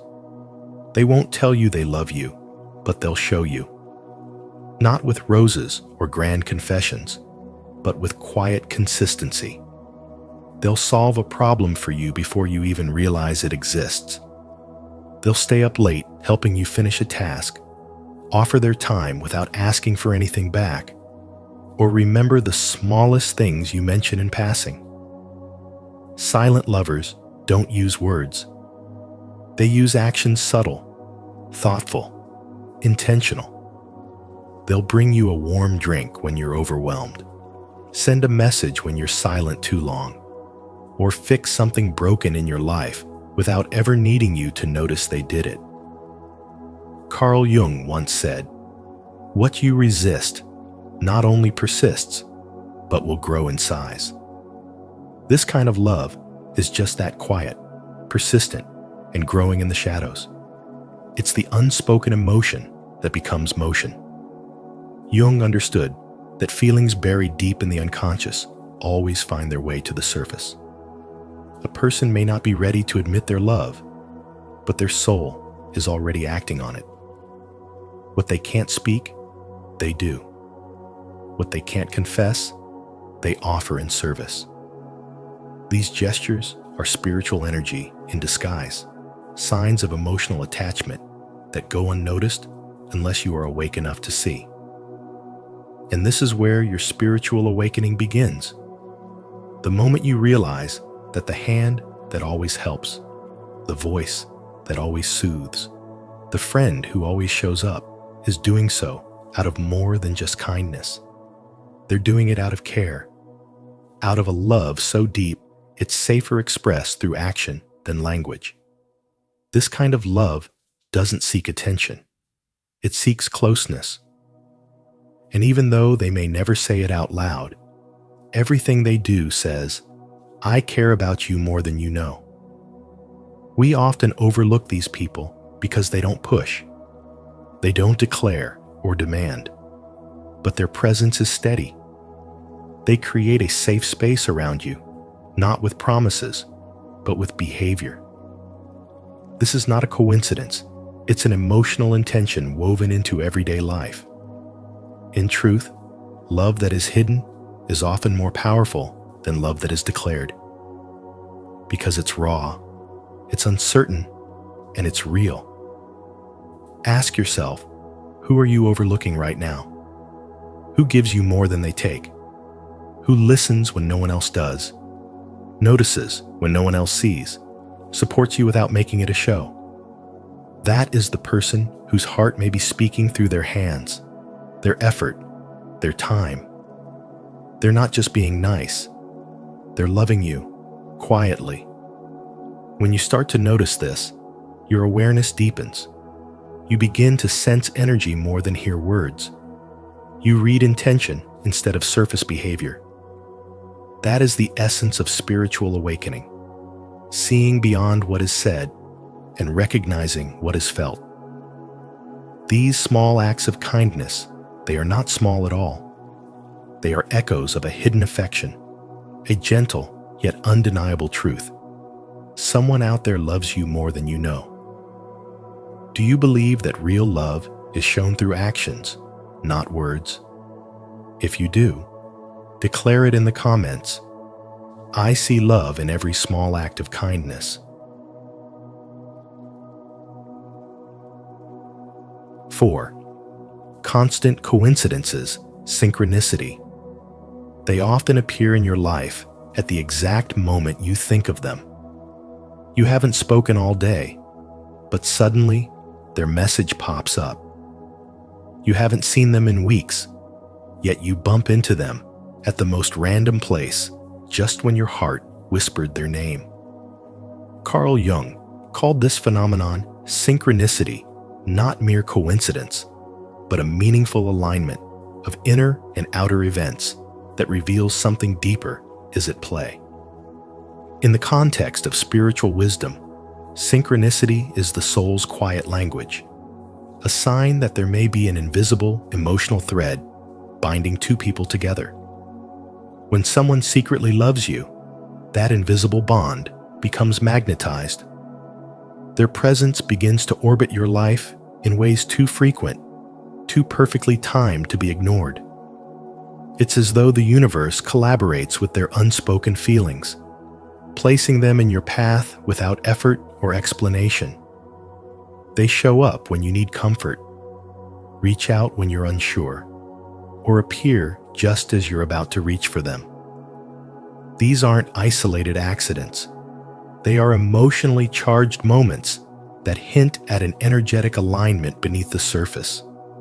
Spiritual wisdom teaches that when the heart holds unspoken love, that energy moves outward, subtly shaping reality. Their thoughts of you ripple into the world and return through shared moments of connection. The deeper the emotion, the stronger the synchronicity. Jung's view of synchronicity bypasses logic and taps into the collective unconscious, the spiritual space where souls can meet before words are ever spoken. When someone is in love with you but keeps it hidden, their soul still searches for yours. It may not come in the form of grand gestures or direct confessions, but instead through quiet patterns, glances, dreams, timing, and those strange, persistent moments when they appear without warning. What you're experiencing is not just psychological, it's energetic. These coincidences are often signs of a deeper connection that neither of you may fully understand yet, but both of you can feel. When this happens often, it's a message to pay attention. Because unspoken love doesn't always stay hidden. It leaks through patterns, rhythms, and presence. You might be catching glimpses of someone's soul, trying to connect with yours, not with words, but with resonance. So, don't dismiss it as chance. Within spiritual wisdom, synchronicity is not a trick of fate. It's a mirror of emotion, reflecting something that already exists between two hearts waiting to be realized. Have you ever experienced synchronicity, those moments when someone appears just as you're thinking of them? If so, share your story in the comments so others can feel the magic too. If not, comment, "I'm open to synchronicity," and let's welcome the unseen connections that guide our lives. 5. Body language. The unconscious speaks. When someone secretly loves you, their body often betrays what their words cannot say. Without even realizing it, they express their feelings through subtle physical cues, lingering eye contact, sudden nervousness, fidgeting with their hands, brushing their hair, or leaning in just a little closer than necessary. These aren't random gestures. As Carl Jung once explained, the body reveals what the mind suppresses. The unconscious mind, deeply tied to hidden emotions, often finds ways to communicate what the conscious mind tries to hide. A person in love may hold your gaze a few seconds longer than expected, not in a creepy way, but with a kind of softness and depth that speaks volumes. That gaze is filled with unspoken admiration and a desire to connect, even if the words never come. Then there's the subtle nervousness, adjusting their shirt, tapping a pen, laughing a bit too hard. These unconscious reactions often arise when someone is emotionally affected by your presence. Their heart rate increases, their body temperature rises, and suddenly they're no longer in control of their physical responses. Another telltale sign is physical proximity. Someone who secretly adores you may find reasons to sit or stand closer than necessary. They may lean towards you when you speak, brush against you accidentally, or position themselves to mirror your body language. This is not random behavior. It's the unconscious attempting to feel connected and safe around the object of their affection. Jung spoke of projection, how people unknowingly place their own emotions onto others. So even when they don't fully understand what they're feeling, their actions give it away. Take, for example, a real-life situation. A young woman named Emily worked with a man who never said anything romantic, but he was always attentive to her. He'd open doors, offer help without being asked, and seemed to light up every time she entered the room. She didn't think much of it until she noticed that he never acted this way with anyone else. When they talked, his posture changed. His body faced hers fully. His eyes stayed locked on hers, and his hands trembled slightly when they brushed. Over time, she realized that every unconscious movement was revealing something deeper than words ever could. These unconscious signals are incredibly powerful because they come from a place beyond logic. They are emotional truths leaking through the cracks of self-restraint. And if you ignore them, you risk overlooking a love that's quietly unfolding in your life. That's the beauty of what Carl Jung taught.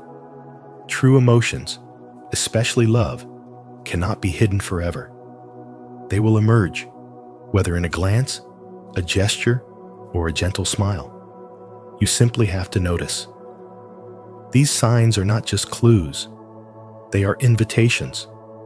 Invitations to pay closer attention, to look past what is said and begin listening to what is felt. Because sometimes, the heart speaks loudest through silence. If you believe the body never lies, show your support like this video, subscribe to the channel, and drop a comment below, sharing your experience with hidden signals. Let's explore the language of the unconscious together. 6. Mentioning you often slips of the tongue. They say your name more than anyone else does, sometimes during a group conversation, sometimes in passing, sometimes for no clear reason at all. And what's more curious, they often don't even notice they're doing it. To the average person, it may seem like nothing but a harmless slip of the tongue. But to those with spiritual awareness, this is a powerful clue. Carl Jung, the father of analytical psychology, understood that the unconscious mind doesn't stay quiet for long. He explained that our repressed emotions, especially those we try hardest to conceal, inevitably find their way out, often through our speech. So when someone frequently says your name, even in conversations where you're not directly involved, it's not just coincidence. It's an emotional leak from the depths of their subconscious. Unspoken love rarely walks through the front door. It enters through side conversations, subtle habits, and unconscious behavior. Think about it. How many times has someone mentioned your name with a smile, or used you as an example in a totally unrelated story? Maybe they insert your name into jokes or reference you out of context. That's not randomness. That's an emotional residue. And behind that behavior is a heart that hasn't yet found the courage to speak directly. Jung called this psychological projection, when inner feelings get unconsciously transferred into external actions. In the case of hidden love, mentioning your name becomes a safe way to feel close to you without revealing too much. This is especially common during moments of spiritual awakening. As you begin to notice patterns in your relationships, you also start to sense when something is more than it seems. Someone constantly referencing you, even casually, is a small yet potent signal that you've left a mark on their inner world. And while they may not confess it outright, their unconscious keeps showing its hand. This isn't just about romance, it's a spiritual phenomenon. Love, when repressed, still wants to live. So it finds a way to breathe through language, through presence, through energy. Spiritual wisdom teaches us that the universe communicates in whispers before it shouts. The repeated mention of your name may be one of those whispers. It might be their soul calling out, hoping you'll hear the echo. And if you're awakened enough to notice, you'll realize these are not slips of the tongue. They are hidden confessions dressed in casual words. If you've ever caught someone mentioning your name out of the blue, it might not be random. It could be their unconscious revealing hidden feelings. If this resonates with you, comment below, open your heart to invite deeper connection and clarity. And don't forget to like, subscribe, and turn on the notification bell so you never miss another insight from spiritual wisdom. 7. Subtle jealousy, emotional reactions. When someone secretly loves you, one of the most revealing signs isn't a confession. It's their reaction when you talk about someone else romantically. Maybe they suddenly go quiet, change the subject, or throw in a sarcastic joke that feels slightly off. This isn't just awkwardness or coincidence. In many cases, it's suppressed jealousy, an emotional response that leaks out when the heart wants something it feels it can't have. Carl Jung emphasized that our unconscious emotions always find a way to express themselves, even when we think we're hiding them. In this context, subtle jealousy is not a flaw. It's a window into hidden affection. Pay close attention to their energy. Do they seem irritated, withdrawn, or emotionally distant the moment you mention another person who might be close to your heart? Their discomfort isn't about the other person. It's about you. These quiet shifts, often hidden beneath casual jokes or dismissive comments, are rarely accidental. A simple, "Oh, looks like someone's got a new admirer," may sound lighthearted on the surface, but underneath, it could carry the weight of insecurity and longing. According to spiritual wisdom, love energy is magnetic. And when that connection is unspoken, it can stir up unconscious tension. Their sarcasm may be a defense, a shield for the vulnerability they're not ready to show. They might act indifferent, but their spirit pulls away. Their aura contracts. You may feel a sudden change in the emotional temperature, even if they try to hide it with a smile. This is how the soul speaks when words are too risky. The inner conflict between love and fear creates a push-pull dynamic, and jealousy becomes the silent language of the heart. As Jung wrote, everything that irritates us about others can lead us to an understanding of ourselves. Their irritation reveals their care. Their distance exposes their desire. Sometimes they might pretend to cheer for you, yet every compliment sounds slightly forced. They offer support, but there's a hesitation, a pause, a tiny moment of emotional static. You can sense it. Because even when love isn't declared, its energy vibrates through every reaction. This is where spiritual wisdom meets emotional intelligence, learning to read the energy beneath the words, the meaning behind the mood. In many love stories that never began, it wasn't rejection that ended them. It was the inability to recognize the signs in time. So if someone seems uncomfortable when you talk about other romantic possibilities, don't dismiss it. Their reaction might be the most honest thing they've ever shown you. Jealousy, when rooted in silence, often carries the deepest truth, that their heart is speaking even if their lips are not. If this message resonates with you, take a deep breath and affirm, I recognize the hidden signs of love, and I open my heart to truth and emotional clarity. If you believe this speaks to your journey, like the video, subscribe for more spiritual wisdom, and comment below to share your thoughts. 8. Appearing in your dreams, energetic connection. When someone keeps appearing in your dreams, it may be far more than coincidence. Carl Jung believed that we are all connected through a collective unconscious, a deep reservoir of shared human experience where emotions, symbols, and energies flow freely across space and time. In this realm, intense thoughts and feelings from another person can ripple into your own subconscious, especially when they are emotionally charged and unspoken.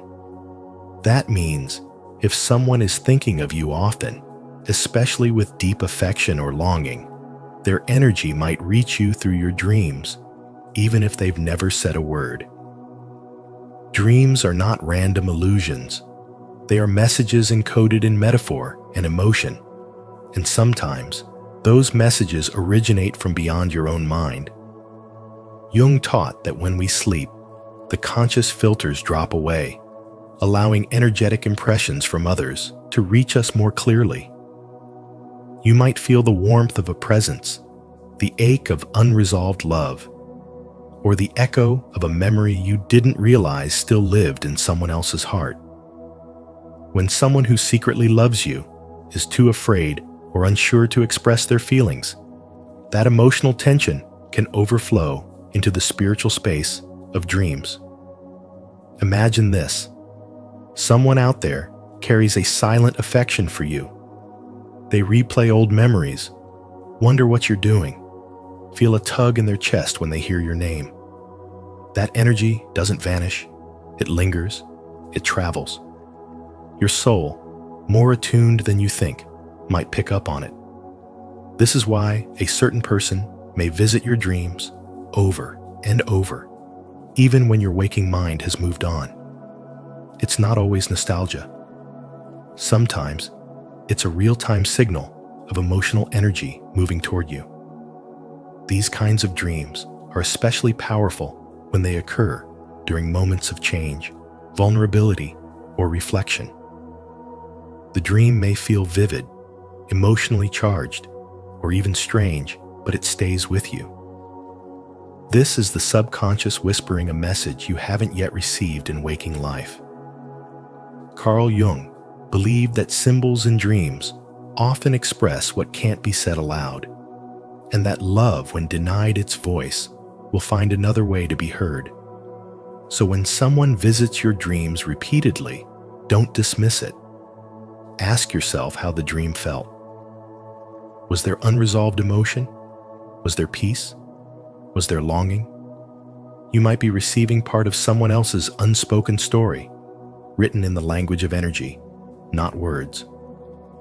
These dreams may be subtle invitations to heal, reconnect, or simply become aware of a bond that exists beyond the physical world. Love, even in silence, always seeks expression.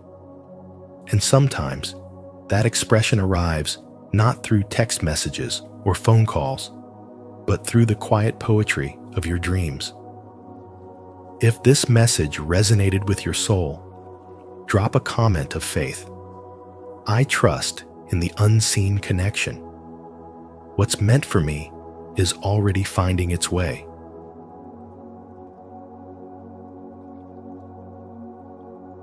Nine, mirroring behavior, deep connection. When someone unconsciously mirrors your gestures, repeats your phrases, or begins adopting your preferences, it's rarely accidental. This subtle imitation is a powerful psychological phenomenon known as mirroring, and it often reveals a hidden emotional bond.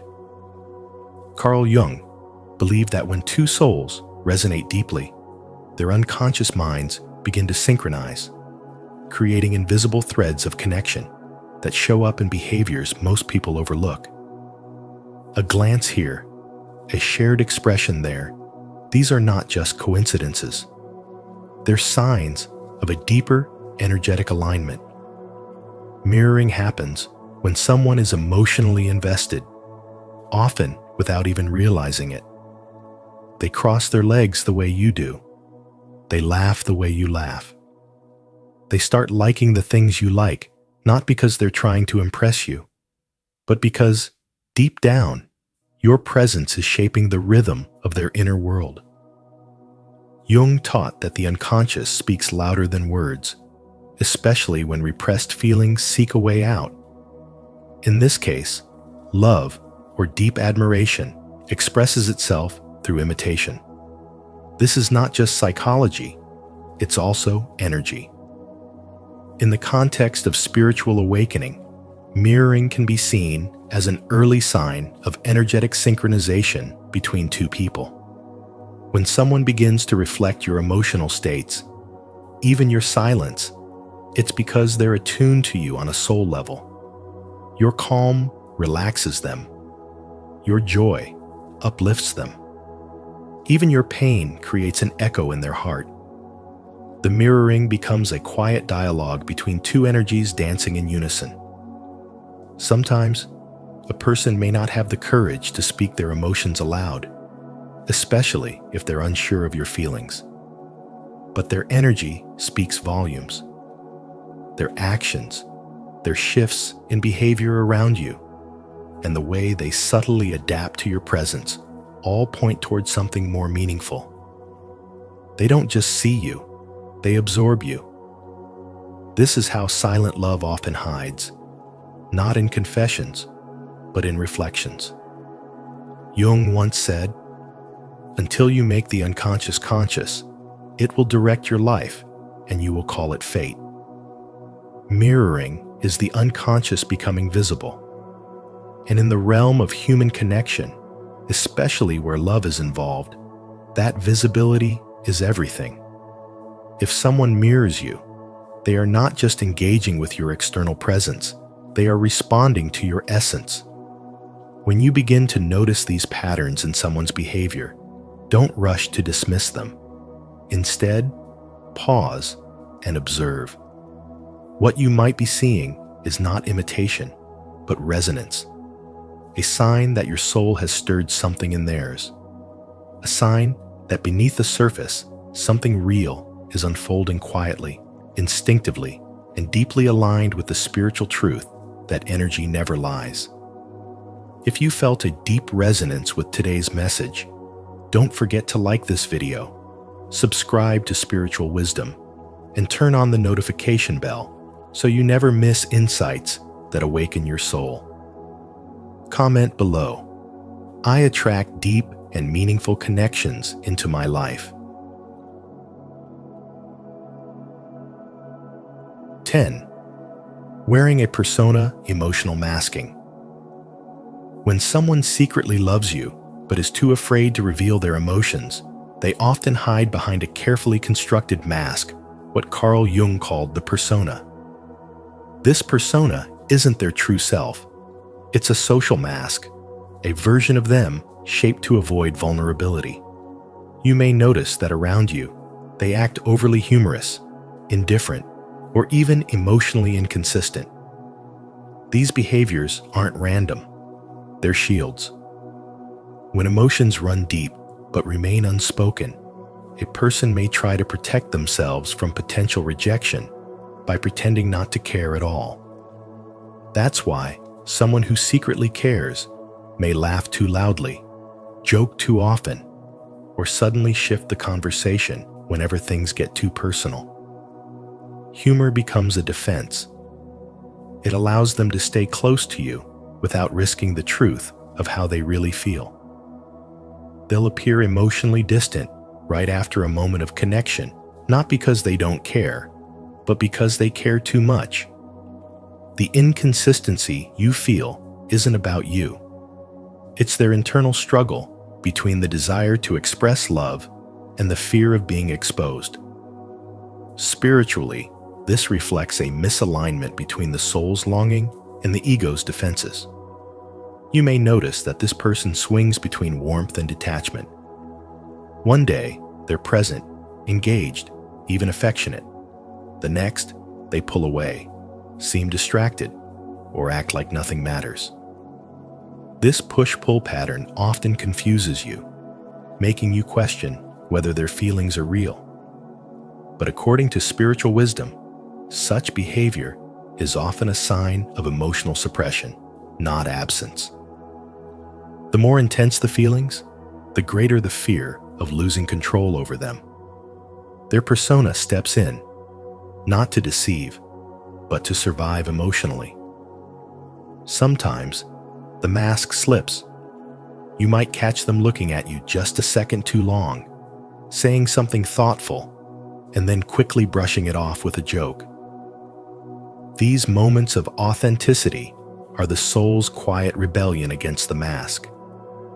And if you're emotionally aware, you'll recognize those glimpses for what they are: hidden affection trying to surface. Jung believed that behind every persona is a deeper truth, and often that truth is love unspoken. Emotional masking is a form of silent suffering. It allows someone to be close to you without ever fully arriving. Their actions might seem confusing, but through the lens of spiritual wisdom, they carry a message. I care, but I'm afraid. Understanding this dynamic doesn't mean you should excuse all behavior, but it helps you recognize the signs of unspoken love. The persona protects them, but it also keeps them distant. Only when they feel emotionally safe will they begin to lower the mask and let love speak freely. If this message resonates with your soul, repeat after me. I am ready to remove the mask and live in emotional truth. 11. Emotional testing. Seeking clarity without risk. They may subtly test you through jokes, playful teasing, or by mentioning fake crushes not to confuse you, but to measure your emotional response. This behavior is often a quiet search for clarity without putting their own feelings at risk. They want to know how you feel, but without revealing their own vulnerability. Carl Jung believed that much of what we do is guided by the unconscious, and emotional testing is a perfect example of that hidden guidance.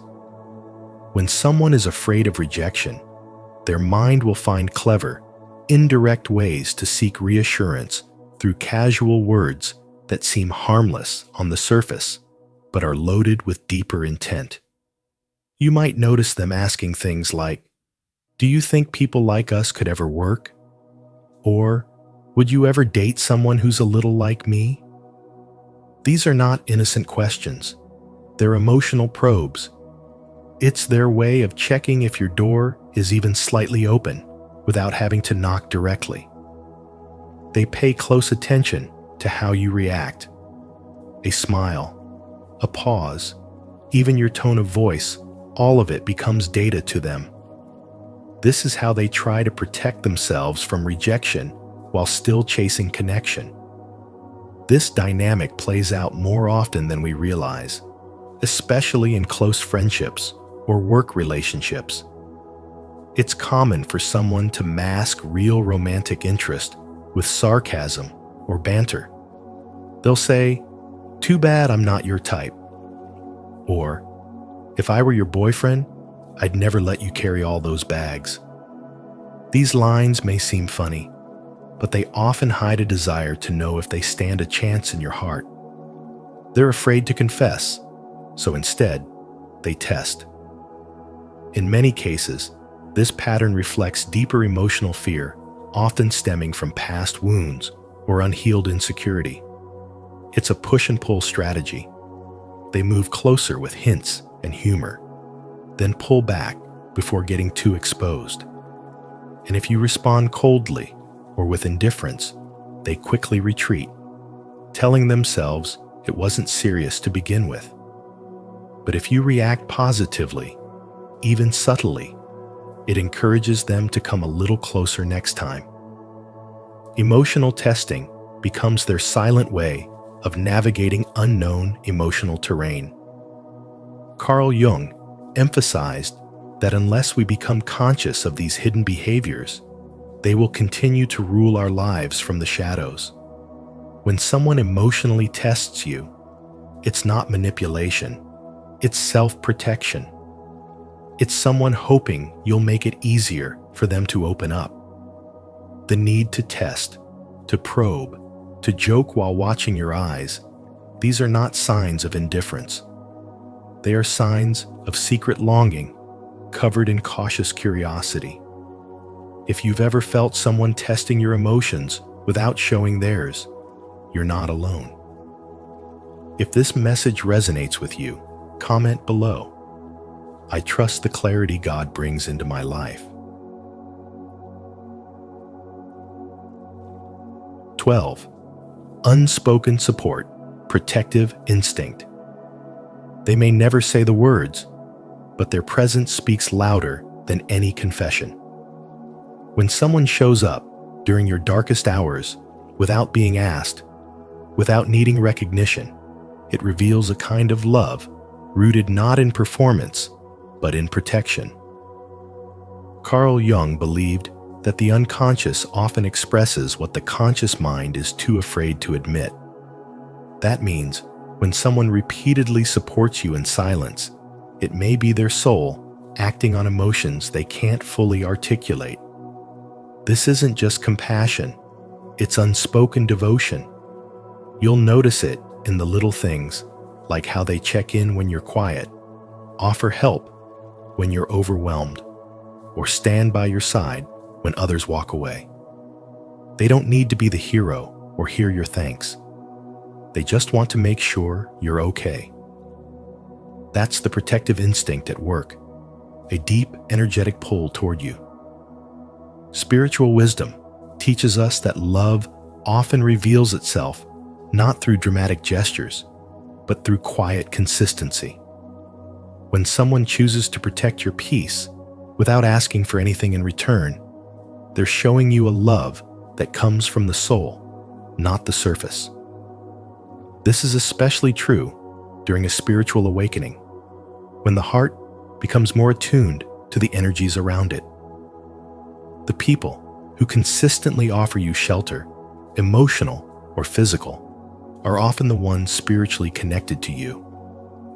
Jung's insight reminds us that what is repressed still finds its way into the light. In this case, it takes the form of subtle loyalty, small acts of service, and protective behavior that transcends logic. There's something sacred about the person who holds space for your healing without asking questions. They don't need a spotlight. They just need you safe. That's a love language too, and often the most honest one. In their eyes, your pain matters. Your silence speaks volumes, and their response showing up is the soul's answer. You might even find that during your most difficult chapters, they appear more than ever. Not because you asked, but because they sensed it. Love, when hidden, doesn't vanish. It transforms. It shows up in gentle gestures, unspoken concern, and an emotional presence that feels like home. This isn't a romantic fantasy. It's an energetic truth. When someone's spirit feels drawn to protect yours, you're witnessing a connection that words can't fully explain. In a world full of noise, unspoken support is a rare and powerful sign. Don't overlook the one who shows up when you're not shining. They may be the one who's been loving you all along. If this silent care and protection resonates with you, don't walk this journey alone. subscribe to our channel, and join a community that understands the power of quiet love and unspoken devotion. Here, we celebrate the hidden ways people show up for us just like God does. You are deeply cared for, even in silence. 13. Your intuition, inner knowing. You may just feel they love you, even when there's no proof. That inner knowing isn't a fantasy. It's intuition, a deep form of unconscious wisdom. Carl Jung believed that intuition reveals truth before the mind can grasp it. It's your spirit picking up on energy that words haven't expressed yet. When someone secretly loves you, their emotions may be hidden from the surface, but your soul senses the signal. You notice a shift in the air, a sudden thought of them when they're not around, or an unexplainable peace when they're near. These moments are not accidents. They're echoes of a silent connection vibrating beneath the surface. Jung explained that intuition comes from the unconscious, meaning it bypasses logic and speaks in symbols, feelings, and energy. When you're around someone who secretly cares, your body reacts, your heart softens, your breath slows, your mind quiets. You might even feel pulled toward them without understanding why. In spiritual wisdom, this is the soul's way of recognizing something real. It's the energy of love trying to reach you through an invisible thread. It may not show up in grand gestures or spoken words, but it lives in the stillness, the dream, the inexplicable pull that keeps returning to your heart. Sometimes, it feels like a gentle whisper during a quiet evening. Other times, it rushes in like a wave when you hear their name. You may question yourself, wondering if it's all in your head, but spiritual awakening teaches that not everything true is seen. The deepest truths are often felt. Intuition doesn't need a reason, it speaks in certainty. It's the part of you that already knows, even when the rest of the world hasn't caught up. You start noticing little signs, the look they give you, the way they listen more deeply, the quiet acts of care they offer without expecting anything back. These may seem small, but your intuition reads them like love letters written in silence. Love doesn't always announce itself with clarity. Sometimes it arrives in soft presence, hidden glances, or dreams that stay with you after waking. You don't have to chase evidence when your spirit has already received the message. This is not about delusion, it's about trust. Trusting your ability to feel what's real. Jung's teachings remind us that the unconscious never lies. When your inner world rings with the truth of connection, it's because something deep within you is already responding to theirs. And when you allow yourself to trust that inner knowing, you're not just recognizing someone else's love, you're honoring your own capacity to feel truth beyond logic.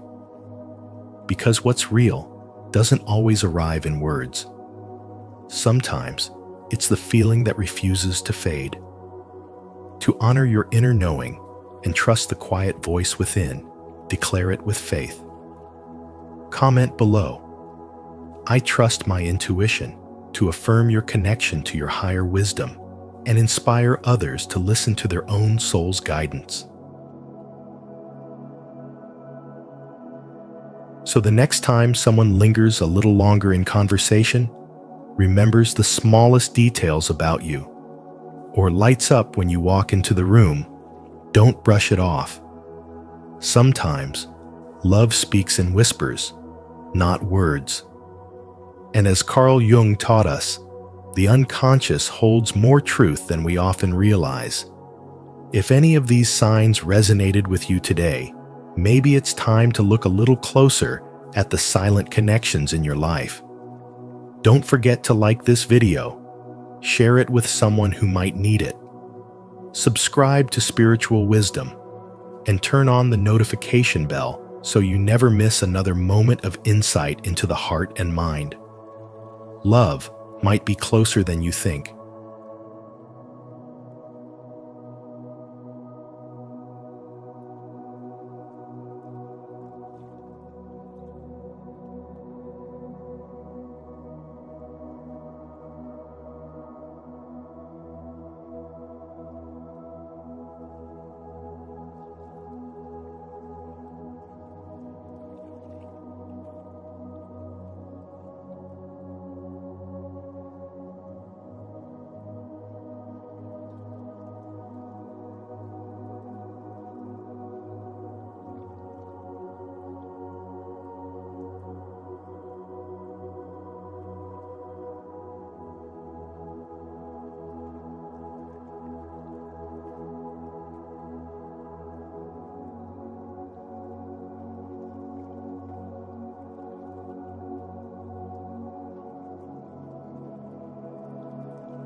Signs that your shadow no longer dominates your energy.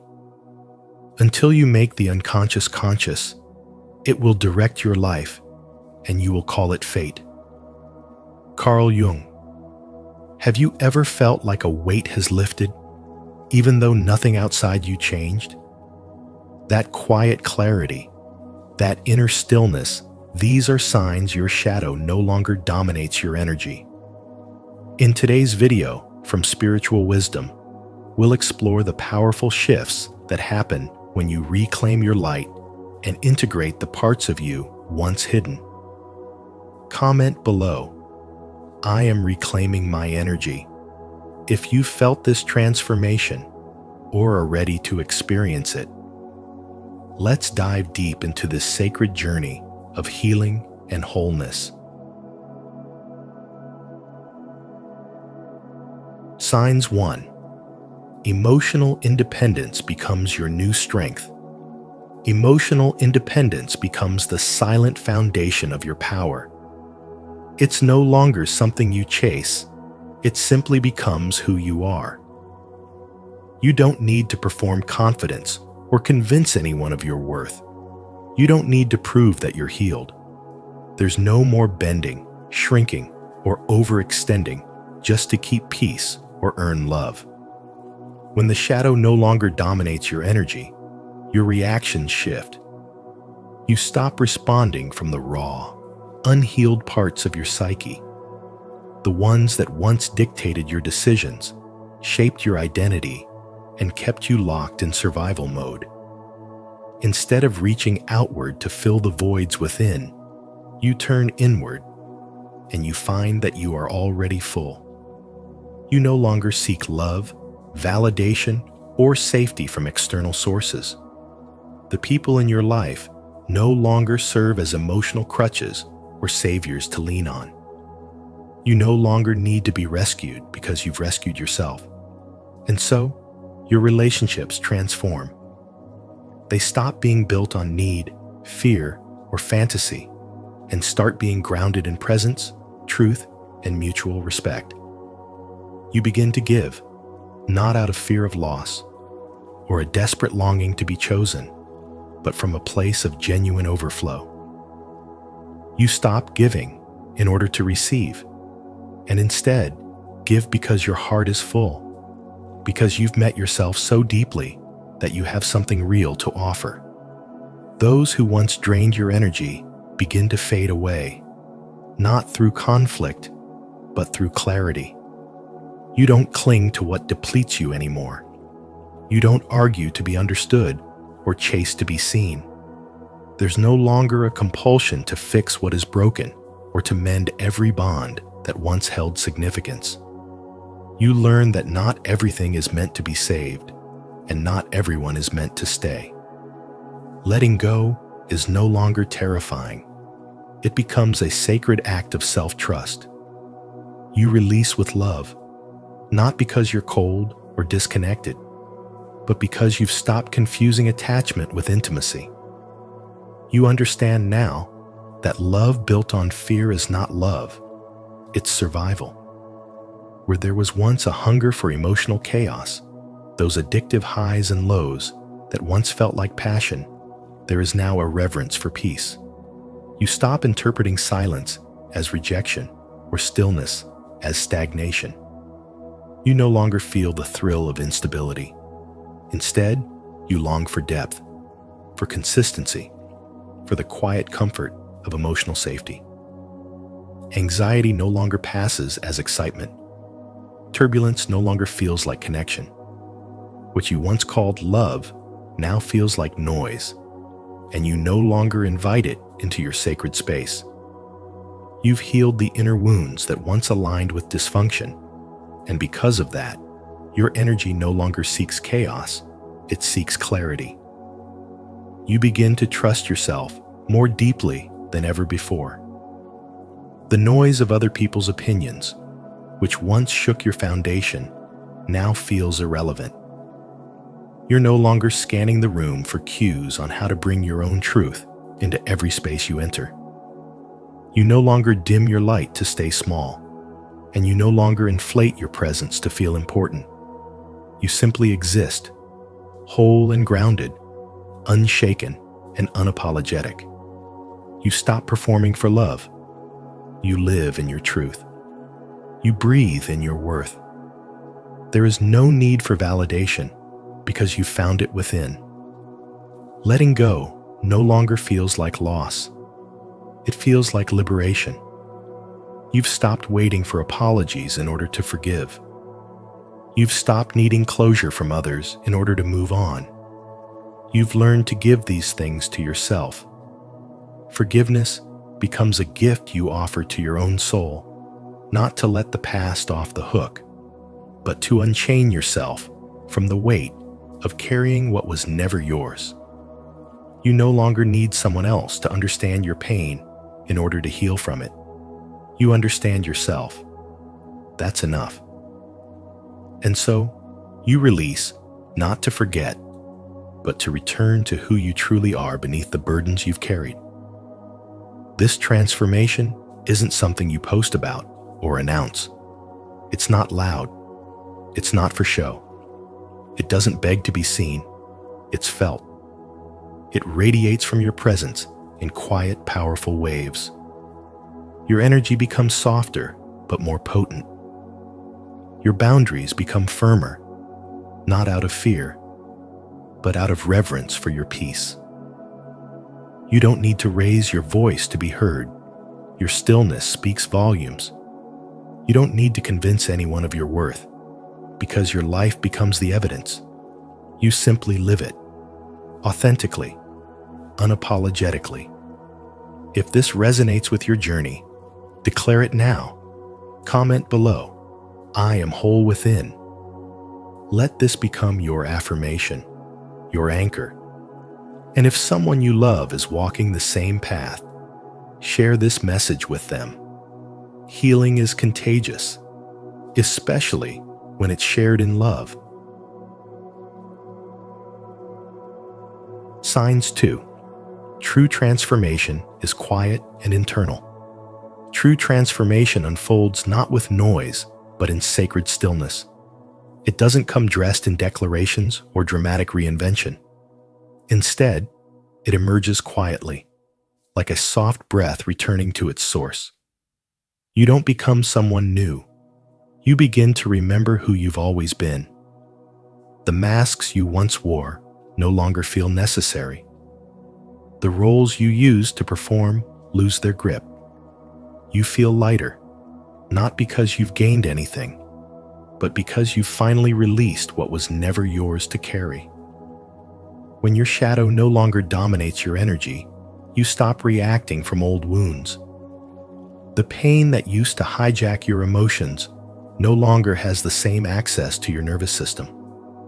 Instead of spiraling in defensiveness or anger, you pause, you breathe, and you respond with awareness. That sacred pause, that breath between the trigger and your reaction, is the doorway to your freedom. The chaos inside you quiets. Your higher self doesn't need to announce its arrival. It simply becomes the calm voice that now leads. Healing no longer looks like control. It feels like peace. You no longer seek approval like a drug. The hunger to be validated, seen, or affirmed fades into the background. Compliments are appreciated, but no longer necessary. Criticism doesn't shatter your confidence. You stop outsourcing your identity and come home to your own spiritual truth. There's no desperate void to fill anymore. Only presence, wholeness, and quiet self-trust. You begin to live from within, not from the gaze of others. Judgment softens into understanding. You stop projecting your pain onto others and instead see clearly. That angry person?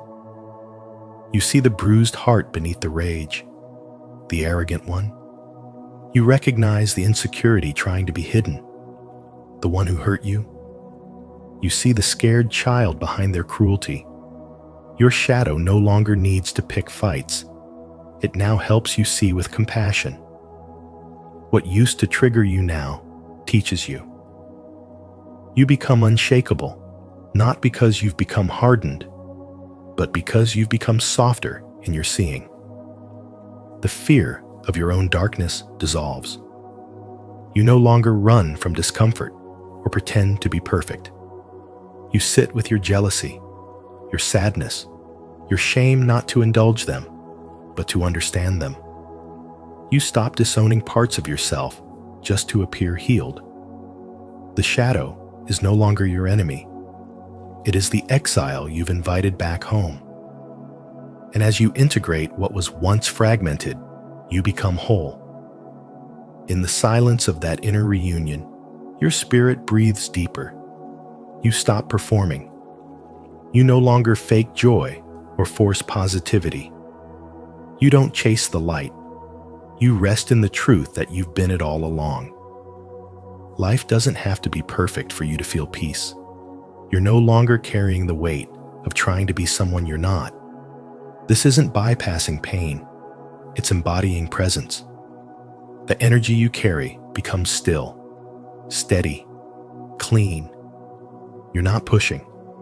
You're not escaping. You're simply here, and that is more than enough. And so, your shadow no longer controls the room.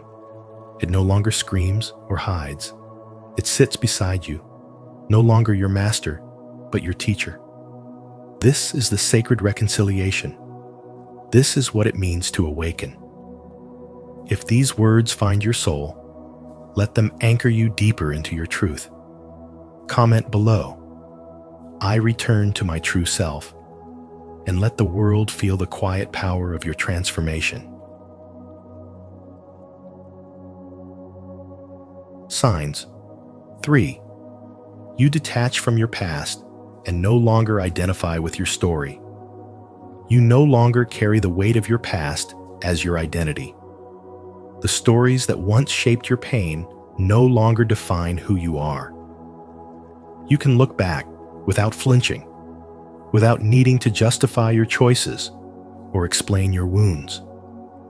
Your history becomes a silent witness to your growth, not a chain around your neck. There is no urgency to be understood by others because you finally understand yourself. That's when you know your shadow no longer holds the pen. You feel your emotions but they no longer consume you. Sadness no longer sinks you. Anger doesn't erupt without reason. You can sit with discomfort and breathe through it. You become the observer, not the victim, not the reactor.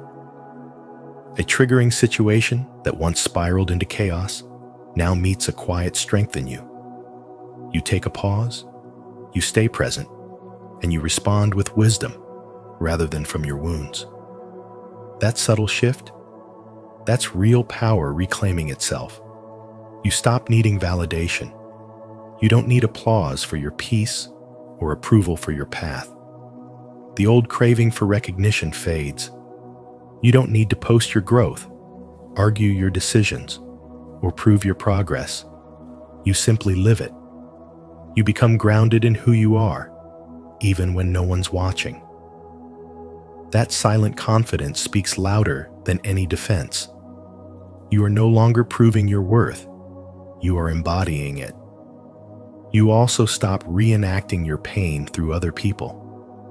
You no longer make others pay for what someone else did to you. You catch yourself before your inner child reacts, and instead of lashing out, you meet yourself with compassion. You don't deny the wound, but you don't let it lead.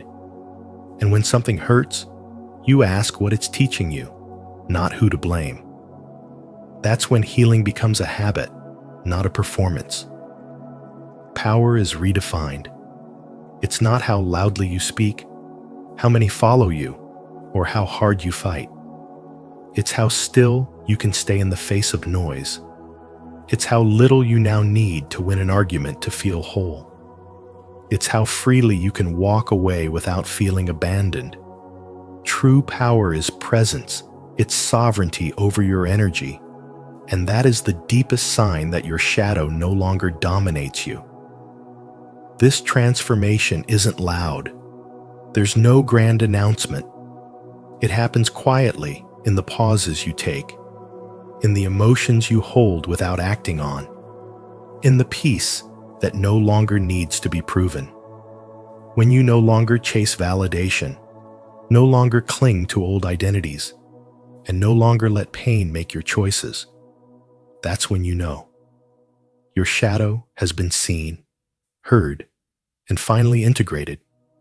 You are no longer at war within. You are home. If you're ready to release the weight of your past and stand fully in your worth, comment below. I am free from my story. Let this be your declaration of inner liberation. Signs. 4. You stop chasing, proving, or controlling. You no longer chase, prove, or control because you no longer feel the need to. The urgency to convince others, to meet expectations, or to achieve just for validation dissolves. What replaces it is something far more powerful: softness, trust, and stillness.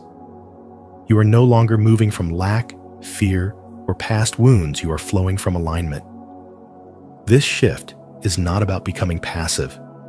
It's about becoming wise. You no longer seek to control people or outcomes.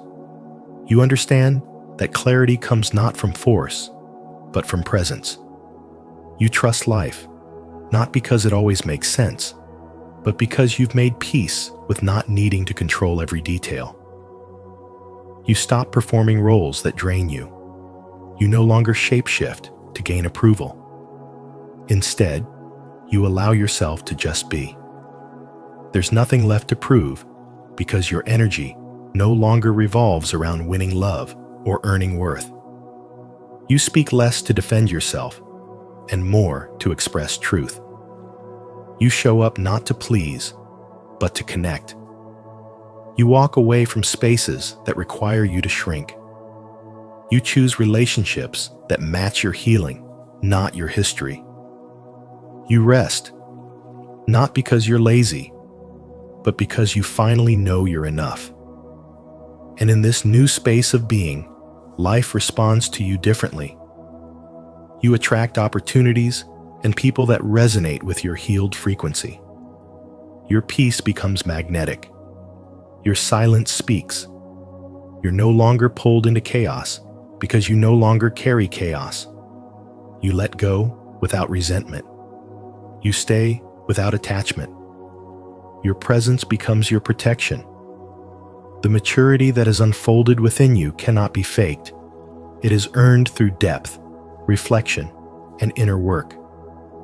You've confronted your shadow, and instead of running from it, you've invited it to the table.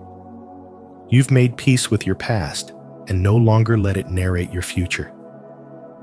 The voice that once screamed, "You're not enough," has grown quiet, replaced by a knowing that you are held, you are guided, and you are whole. You don't need to announce this change.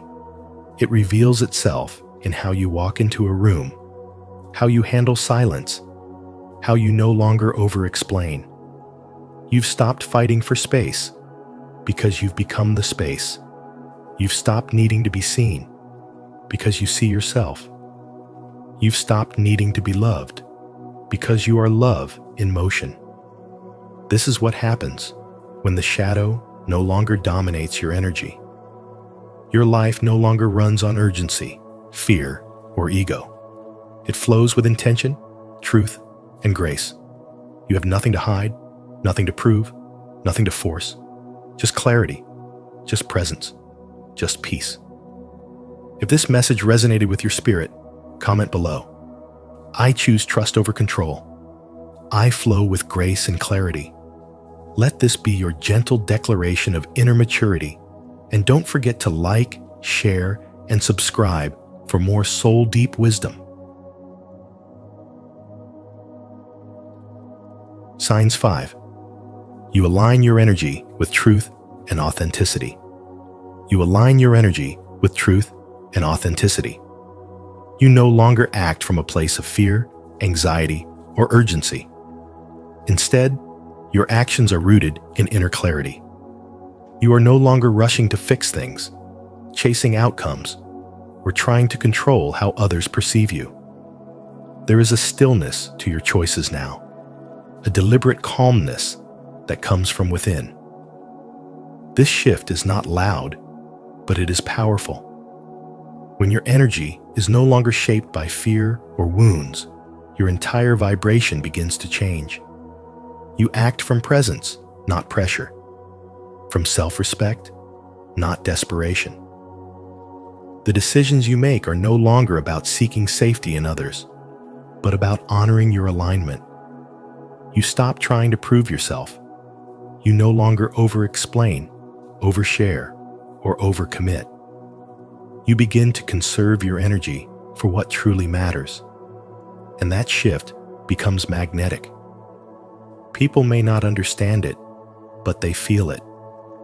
Some will draw closer. Others will fall away. You don't force either. You've outgrown the need to hold on to what doesn't resonate. As you align with your authentic frequency, the world begins to mirror that clarity back to you. You attract new relationships, not because you're searching, but because you're whole. You connect from a place of truth, not need. You give love from overflow, not from emptiness. And you release gently, without bitterness, when something no longer serves your peace. You realize that letting go is not loss, it's alignment. You no longer vibrate with chaos or confusion. Instead, your energy filters out anything misaligned. You stop participating in cycles that drain you. You stop tolerating dynamics that diminish your light. You become more discerning, not as a defense mechanism, but as an act of self-love. You choose your peace over your past. Your intuition becomes stronger. Your emotions become teachers, not enemies. You allow them to pass through without letting them take over. You feel without falling. You witness your reactions without becoming them. This is the energy of someone who has integrated their shadow. You're no longer ruled by the unconscious parts of you that once demanded attention, validation, or revenge. You no longer need to be seen to feel worthy. You no longer need to be understood to feel safe. You simply are. And that presence speaks louder than any performance ever could. Your authenticity becomes your protection. Your peace becomes your power. When your energy aligns with truth, life begins to meet you in unexpected ways. The right people arrive. The wrong ones fade. The noise quiets. The path clears. And what remains is you present, whole, and no longer trying to become, because you remember that you already are. If you're ready to align with your truth and let your energy flow from authenticity, not fear, go ahead and like this video, subscribe for more spiritual insights, and comment below. I choose presence over pressure. Let's rise in frequency together. Signs. 6. You live from your center and become a source of quiet healing. You begin living from your center, a calm, grounded space within that no longer needs to chase, prove, or perform. Something subtle shifts in the way you move through the world. You no longer wear masks or armor. You are simply you, unfiltered, unapologetic, and whole. Your presence stops being noise and starts becoming nourishment. There's no more striving to be seen or heard, because the energy you now carry speaks before you ever say a word. You radiate clarity, peace, and depth, and that becomes your quiet medicine for the world around you. Your soul has matured. You're not trying to change others. You've changed your own frequency, and that changes everything. You don't lead by force anymore. You lead by example, through how you breathe, how you listen, how you exist. Carl Jung once said, "One does not become enlightened by imagining figures of light, but by making the darkness conscious." And you've done that work. You've sat with your shadow, faced the hidden parts of yourself, and integrated them not to fix what was broken, but to reclaim what was buried. That integration allows you to stop reacting from pain and begin responding from presence. You stop leaking energy. You stop bleeding past wounds into present relationships. You no longer feel the need to prove your worth or argue your truth. You're not driven by fear or scarcity. You're guided by stillness and truth. There's a quiet strength in you now, one that doesn't push, but pulls. One that doesn't chase, but attracts. That's the power of alignment. When your energy is clean and whole, you don't need to manifest through force. You manifest through resonance. The law of attraction responds not to your words, but to the vibration behind them. When you are whole inside, your outer world begins to match. This is spiritual awakening in its most grounded form. It's not loud. It doesn't need validation. It's a soft, steady remembrance of who you've always been beneath the noise. You walk into a room, and without needing attention, you shift the atmosphere. You don't need to defend yourself or justify your peace. You simply live in it. And in doing so, you invite others to return to themselves. The energy you carry gives people permission to exhale, to drop their masks, to feel safe. Healing, then, becomes less about effort and more about embodiment. It's not something you try to do. It's something you've become. Your relationships evolve. You set boundaries without bitterness. You let go without drama. You love without losing yourself. You've stopped performing because there's nothing left to prove. The shadow no longer dominates your energy. It's there, but it no longer rules. It informs, but it doesn't control. You live from your center. And in that stillness, in that quiet truth, you become the presence that heals without trying. If this message resonates with your soul, leave a like, subscribe to our channel, and turn on the notification bell so you never miss content that helps you embody peace and presence. Comment below, I am a source of quiet healing, to affirm your journey and inspire others to live from their center. Signs 7. You embrace your shadow and integrate your darkness. You no longer hide from the parts of yourself that once made you uncomfortable. Instead, you lean in. You sit with your fears, your guilt, your anger, not to indulge them, but to understand them. You know now that ignoring your darkness only gives it more power. Real growth begins the moment you stop pretending and start observing. That's when the shadow begins to dissolve, not because it disappears, but because it becomes integrated. No longer your enemy, it becomes your teacher. As Carl Jung once said, one does not become enlightened by imagining figures of light, but by making the darkness conscious. You've made peace with your inner storms. The part of you that used to react with rage or collapse with shame now pauses, reflects, chooses. You don't deny your pain anymore, you decode it. Every trigger becomes a map to an old wound. Every emotion becomes a compass pointing toward healing. Instead of avoiding discomfort, you explore it. And in that exploration, you find resilience. Your energy begins to shift. People notice. They may not understand why, but they feel the difference. You speak with calm, not urgency. You no longer need validation to feel worthy. Your presence becomes still, like a deep river, quiet, but powerful. Relationships change. The need to prove, to control, to manipulate gone.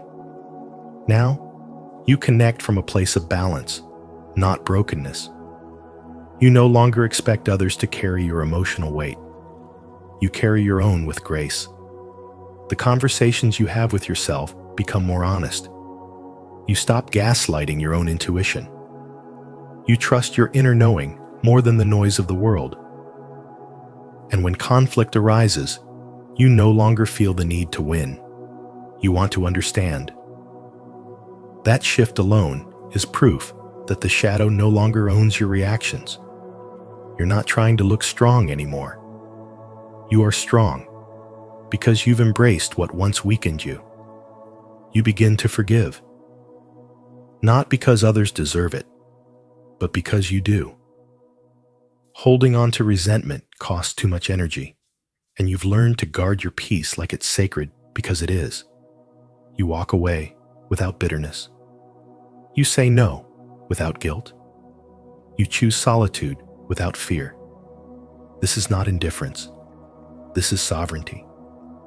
You are no longer afraid to sit alone with yourself because you've made that space safe and sacred. The transformation is subtle. It doesn't shout. It whispers in how you breathe through discomfort, how you stay grounded during chaos, how you no longer chase what doesn't align. You realize healing is not a straight path, but a spiral. Sometimes the same lesson returns, but now you greet it with new awareness. You don't collapse into old patterns. You rise gently because you've built inner strength where there was once only reaction. This is what it means to reclaim your energy from the shadow. It's not about erasing the dark. It's about shining so much light within that the darkness has nowhere to hide. To affirm your commitment to inner wholeness, declare it now. Comment below, I embrace my shadow, to honor your journey of integration and inspire others to face their truth with courage. As you continue walking this path of awareness, remember, the absence of chaos is not emptiness, it is mastery. When your shadow no longer controls you, peace is no longer fleeting. It becomes your foundation. If this message resonated with you, Take a moment to reflect on how far you've come in reclaiming your power and choosing healing over reaction. Don't forget to like this video, share it with someone who may need this wisdom today, and subscribe to Spiritual Wisdom. Be sure to turn on the notification bell so you never miss our upcoming videos filled with deeper insights into your spiritual journey. Until next time, stay conscious, stay grounded, and keep evolving. 7 signs that you are about to begin the best stage of your life. Until you make the unconscious conscious, it will direct your life and you will call it fate. Carl Jung. Welcome to Spiritual Wisdom, where transformation begins with awareness. In today's video, we'll explore 7 powerful signs that your life is shifting into its most extraordinary chapter yet. These aren't just coincidences, they're sacred signals from your soul, guiding you toward purpose, clarity, and fulfillment. As you watch, ask yourself, which of these signs are already appearing in your life? Drop your thoughts in the comments. Your insight may inspire someone else's awakening. And if this resonates with you, don't forget to like, share, and subscribe so we can continue this journey of conscious evolution together. Sign 1. Questioning old truths. You don't question everything because you're lost. You question everything because you're finally being found. The thoughts that once brought you comfort now feel too small for your expanding spirit. The beliefs that once guided you like constellations now flicker uncertainly, no longer pointing you toward fulfillment. This isn't a breakdown. It's a breakthrough that begins quietly, an unsettling curiosity, a sacred unrest that whispers, there is more than this. And though it may begin in confusion, it always leads to clarity. This inner unraveling doesn't come from rebellion or anger. It arises from a holy silence deep within. You start to sense that the identity you built was crafted from survival, not truth.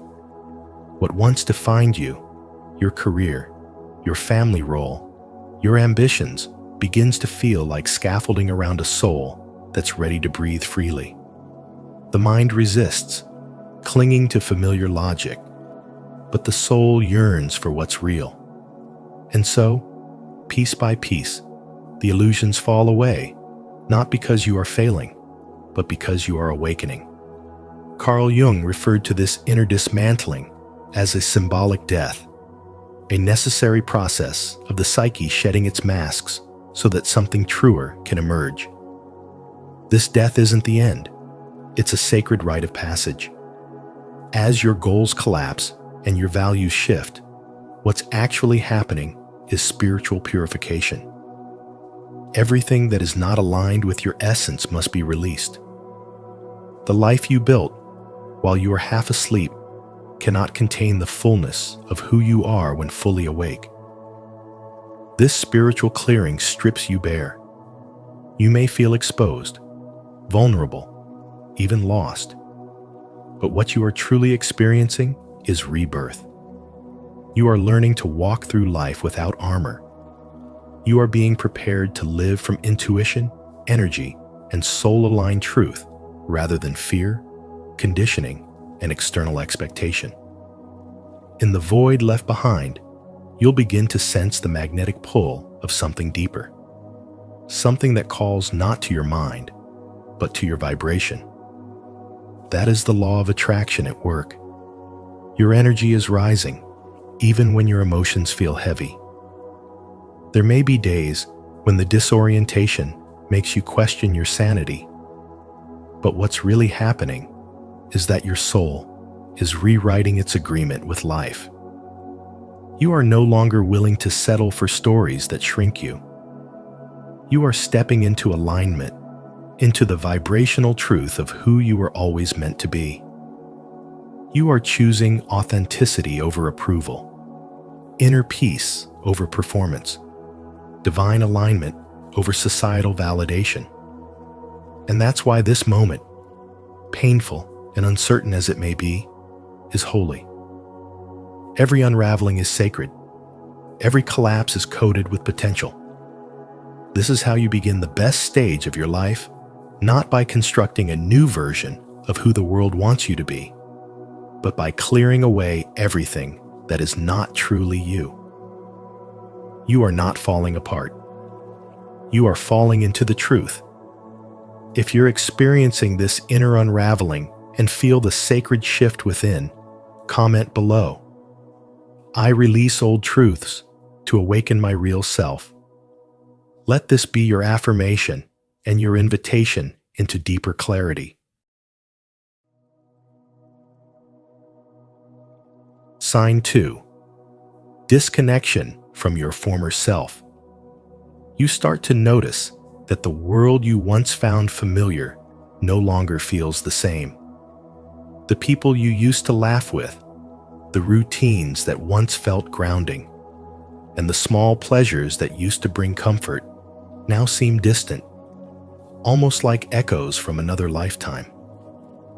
Conversations that once flowed now feel forced. Gatherings that once sparked joy now feel energetically off. It's not that something outside of you has shifted, it's that you have. What you're experiencing isn't confusion. It's the early ripple of inner transformation. Something deep within is pulling you forward, and the old world cannot come with you. This sensation of disconnection can feel heavy at first, almost like grief. But it's not the kind of grief that comes from loss. It's sacred grief, the mourning of the version of yourself that played roles to survive, conformed to expectations to belong, and wore masks to stay safe. Carl Jung called this process individuation, the shedding of false selves in order to uncover the one true self beneath it all. This isn't about improvement, it's about revelation. The roles you once wore, overachiever, fixer, good girl, provider, caretaker, begin to slip away, not because you failed them, but because your soul is no longer willing to shrink to fit them. And yet, this sacred unraveling can feel disorienting. You begin to question your identity. Who are you without these roles? What matters when external validation fades? Even your sense of time may shift. Days blur. Silence deepens. There's a hollowness that appears between what used to be and what has not yet come. You are in the in-between, the cocoon phase. And though it is silent, it is far from empty. Your higher self is rearranging your life from the inside out, gently, wisely, irreversibly. A woman once told the story of how she reached a point in her journey where even her favorite song, one that used to make her dance in the kitchen, suddenly sounded flat. The friends she used to call daily no longer understood her silence. Her job, which once gave her purpose, now felt like an energetic mismatch. She thought she was falling apart. In truth, she was falling inward. Her nervous system was recalibrating. Her spirit was realigning. What she once called numbness became the space where something new could finally take root. This stage of detachment is not a collapse. It's a cleansing. What you are losing are not pieces of yourself, but pieces of your conditioning attachments that were never yours to carry. This isn't abandonment, it's sacred release. When the soul is ready to evolve, the personality must soften its grip. That's why certain relationships drift. That's why some dreams dissolve. That's why what once excited you now feels irrelevant. The divine is editing your story to match your next chapter. And though no one may see the silent work happening inside you, your spirit knows the truth. You are remembering what the world taught you to forget. You are reclaiming the self that existed before fear, before shame, before performance. The ache in your chest is not emptiness, it is expansion. You are making space for the life that aligns with your soul, not your programming. That disconnection? It's a bridge, a holy gap between what was and what's destined to be. Let the discomfort come. Let the detachment guide you. You are not meant to stay the same. Growth requires a departure. The best stage of your life will not arrive with noise or applause. It begins here, in the quiet undoing, in the sacred loneliness, in the radical act of no longer pretending. Are you feeling the pull to release your old self and step into who you truly are? If this resonates, comment below. I choose authenticity to affirm your commitment to this sacred transformation. Sign 3. Reevaluating meaning. The titles you once worked so hard for no longer excite you. The achievements you proudly displayed now feel like echoes of a version of yourself that no longer fits.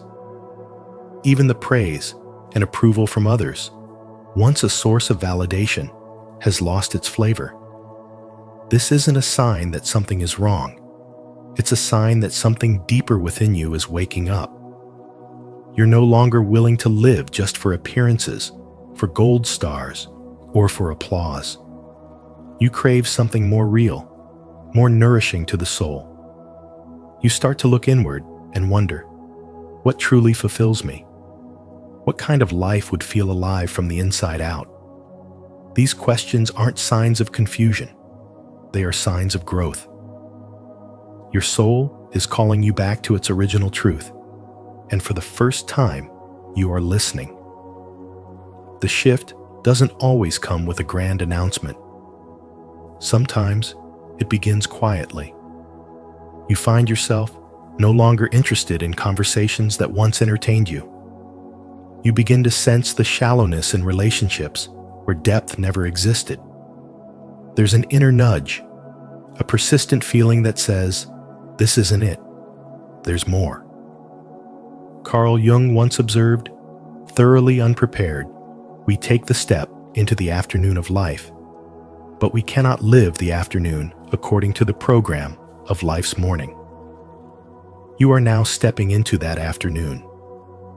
What sustained you before is no longer enough. You don't just want to live, you want to live meaningfully. This is not a breakdown of your direction. It is a rediscovery of your compass.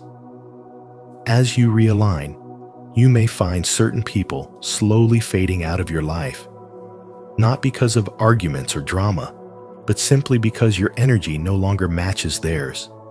Conversations start to feel strained. Old friendships feel like clothes that no longer fit. And that's okay.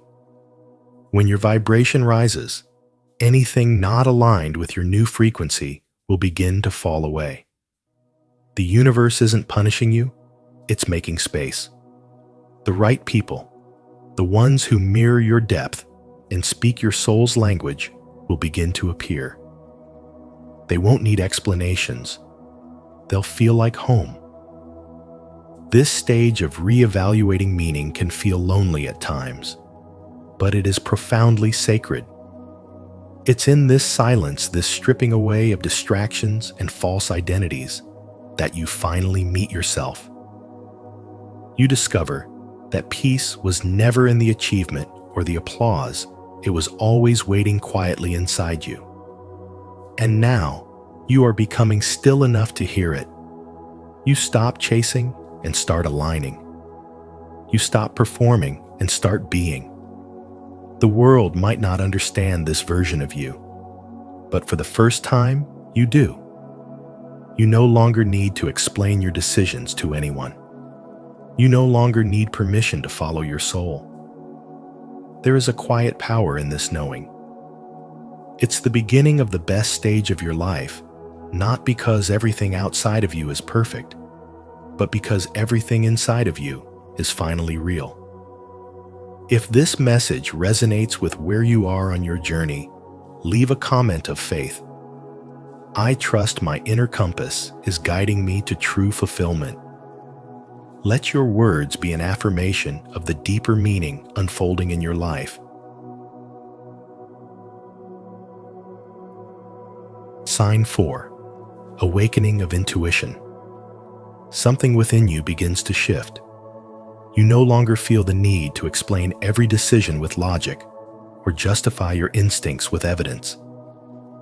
A quiet, inner voice grows louder, not in volume, but in clarity.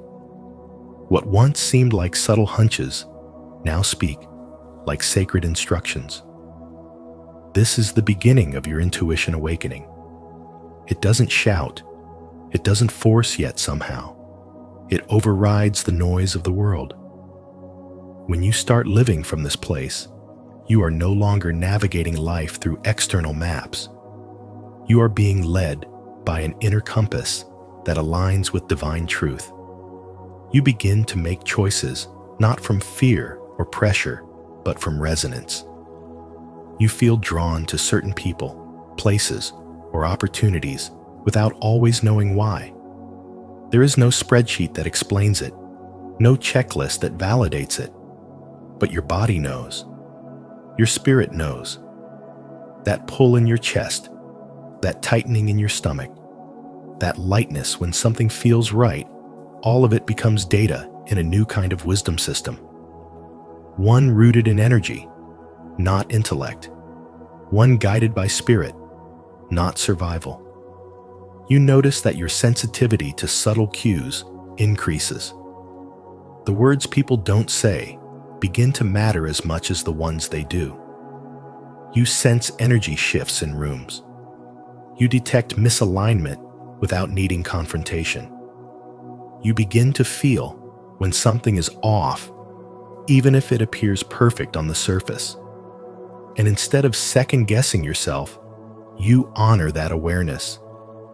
You stop outsourcing your decisions to others. You realize that no one outside of you has access to the blueprint written in your soul. The advice of others, once helpful, now feels like background noise compared to the rich, vibrating truth within you.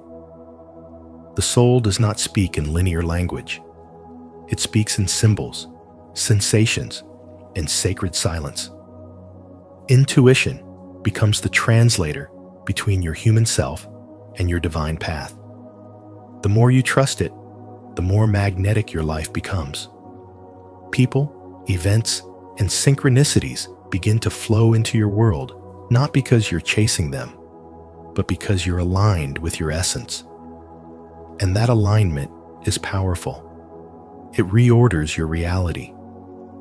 You begin to see how trusting your inner knowing opens doors you didn't even know existed. This awakening is a reunion with your own inner wisdom. You realize you've never truly been alone. There's always been a quiet intelligence walking with you. It speaks through the pauses, the stillness, the dreams that won't leave you. It's the voice that says, "This is not your path," even when everyone else says it is.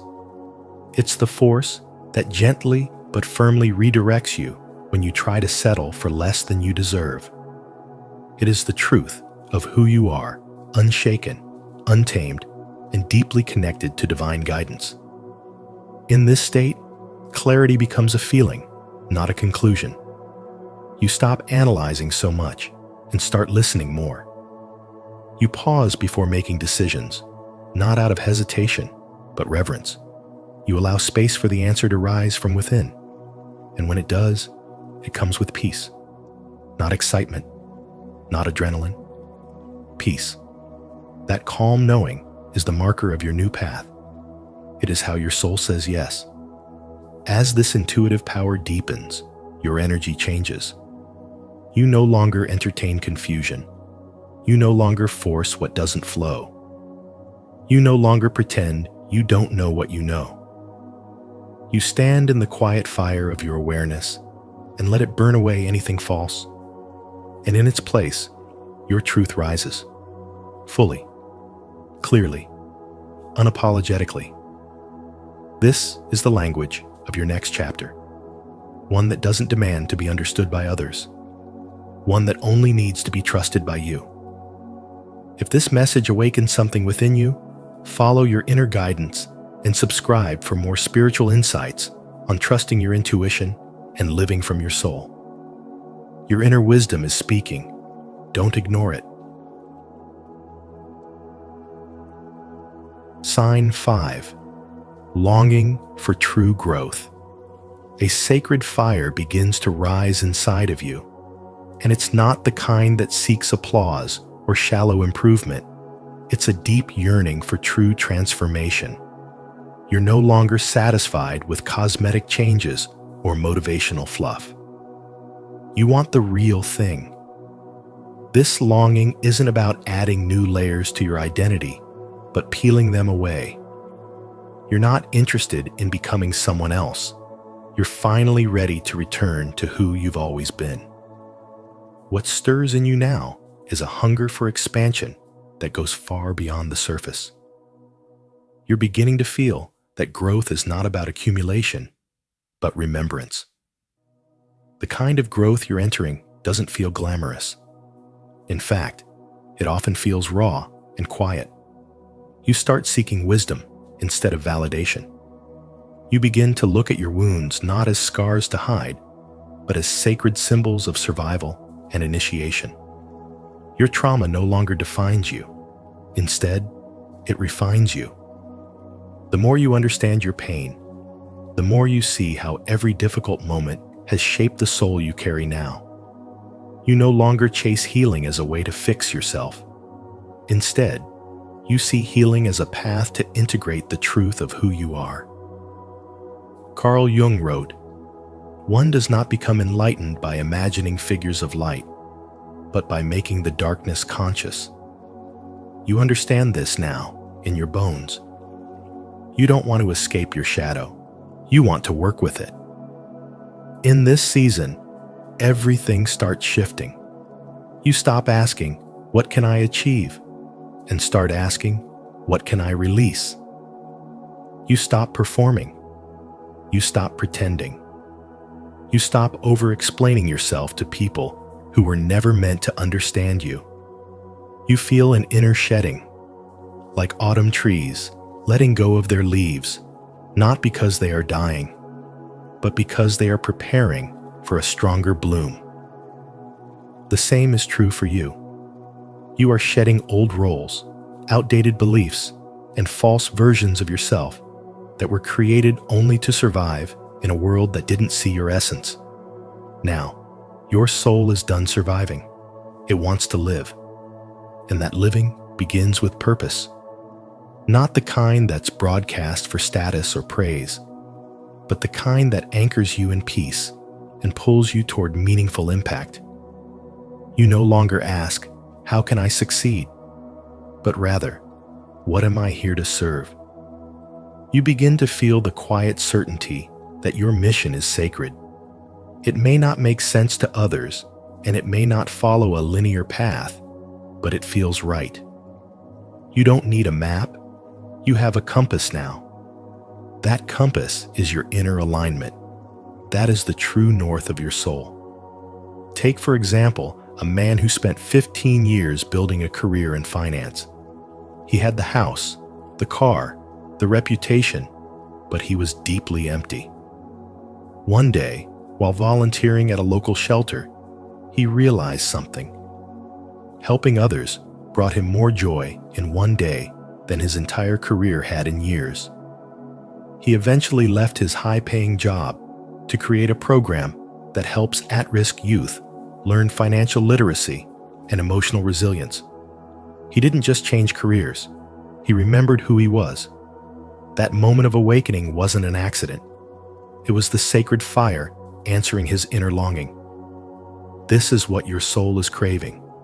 Not more, but less. Not noise, but truth. Not performance, but presence. As the layers fall away, what remains is real. What remains is holy. You are not here to decorate the cage. You are here to fly out of it. And that flight begins when you trust the call for authentic growth. This stage of your life won't be about chasing what you should be. It will be about surrendering to what you already are. Growth is remembering. Growth is releasing. Growth is returning. And the longing you feel right now, it's sacred. It means your best stage is already unfolding right here, right now. Now, close your eyes, take a deep breath, and feel the fire of true growth within you. You are not here to perform. You are here to become. Repeat after me. I release who I am not. I remember who I truly am. Let this be your sacred affirmation. Sign 6. Releasing toxic ties. You no longer feel at home in the places you used to, and the people you once tolerated now leave you feeling drained, uneasy, and disconnected. That's not just discomfort, it's evolution. You're beginning to see with clearer eyes. Toxic ties, whether they come disguised as friendships, family expectations, romantic entanglements, or even internal habits, no longer hold power over you. What used to feel familiar now feels foreign. What used to feel necessary now feels like a weight you can no longer carry. And this shift isn't something you can explain to others who haven't begun their own transformation. It's something you feel in your body, in your spirit, in your silence. Carl Jung once said, "There is no coming to consciousness without pain." That pain you feel when releasing what once felt so intertwined with your identity is not punishment, it is purification. You are not rejecting anyone. You are finally choosing yourself. What you're letting go of is not love. It's obligation masquerading as loyalty, comfort built on your self-abandonment, closeness built on trauma bonds. The truth is, the most sacred act of self-love is to stop dancing with what makes your spirit shrink. This isn't the kind of transformation that makes a loud announcement. It arrives quietly. You may start declining invitations, distancing yourself from familiar voices, or sitting in the stillness of your own company. You may start journaling your truths instead of arguing them. You may find your nervous system relaxing around people who expect nothing but your presence. These are all signs that you are returning to your natural rhythm. Your body knows. Your intuition knows. The release is the evidence. As you create this space, something divine begins to happen. You attract new energies, people who see you without projecting onto you, who speak the same unspoken spiritual language, who understand the value of silence, depth, and authenticity. They don't drain you. They mirror your peace. They honor your path.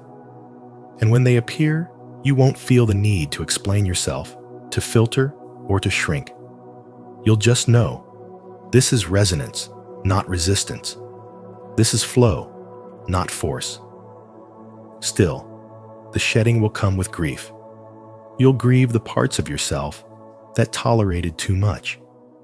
You'll grieve the dreams you had with people who couldn't come with you. You'll grieve the false peace of pleasing others. But that grief is sacred. Let it come. Let it wash through you. Because on the other side of it is a quiet joy, a freedom you've never tasted before, a new chapter that doesn't require pain to prove your worth. When you stop clinging to toxic patterns, you stop delaying your blessings. When you reclaim your energy, you create space for divine alignment. This is not just about walking away. It's about walking towards something higher, your healing, your truth, your real life. Not the one shaped by old wounds, but the one designed by your soul. And the moment you choose that, everything begins to change. Not all at once, but beautifully, surely, and with power. If this message resonates with your heart, repeat after me. I release what no longer serves me. I reclaim my energy. I trust the new connections aligning with my truth. Type it in the comments to affirm your breakthrough, and don't forget to like, share, and subscribe for more soul-aligned wisdom. Sign 7. Detachment from the old.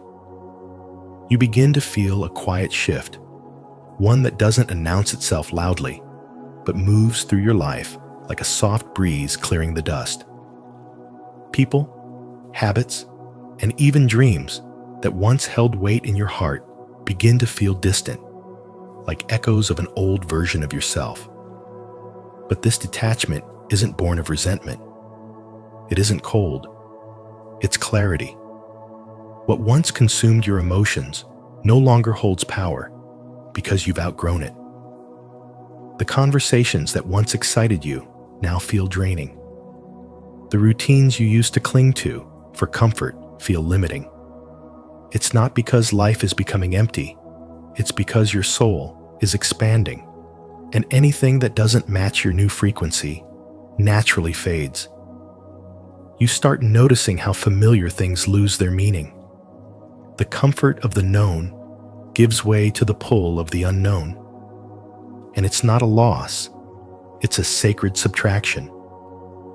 Just like a tree releases its leaves in autumn, you're being prepared for a deeper blooming. You are not being stripped down to suffer, but to make space. There is no need to force things to stay when your spirit is ready to rise. You sense this. What's being removed is not punishment, it's alignment. It's the universe saying, this no longer serves the next version of you. And somewhere deep inside, you know it's true. There's a peace in this process that others might not understand. They may ask why you're pulling back, why you seem distant, why you're no longer invested in what once defined you. But you are not escaping. You're returning. You are not avoiding life. You're re-entering it from your truth. You are no longer chasing approval or belonging from places that never saw your soul. The need to explain, to fix, to hold on, it's all dissolving. And in that empty space, something sacred is forming. It's not about abandonment. It's about rebirth. Your detachment is an invitation to rebuild with intention, to connect from wholeness, to walk forward with lightness. The heaviness you once carried was not yours to hold forever. Now, you choose peace over pressure, silence over chaos, depth over performance. This is your soul's way of saying, I'm ready. And it happens not in one loud moment, but in many small ones. When you say no without guilt, when you walk away without needing to be understood, when you finally honor what feels right, even if no one claps for it. The best stage of your life isn't marked by external success. It's marked by internal alignment. And detachment from the old is not an ending, but the sacred beginning. What falls away now is not a loss, it's liberation. You are not less than you were. You are becoming more of who you truly are. To affirm your release of what no longer serves you, declare your freedom. Comment below, I choose alignment, to honor your journey back to your true self and inspire others to embrace sacred detachment with peace and clarity. As you reflect on these 7 signs, remember, your soul always knows when a new chapter is about to begin. Even if the path feels uncertain, trust that something extraordinary is unfolding. You are being prepared for the best stage of your life, not by chance, but by divine design. If this message resonated with you, help us spread the light. Don't forget to like, share, and subscribe to Spiritual Wisdom. And be sure to turn on the notification bell so you never miss our upcoming videos that guide your journey of awakening and transformation. Your best days are not behind you. They're just beginning.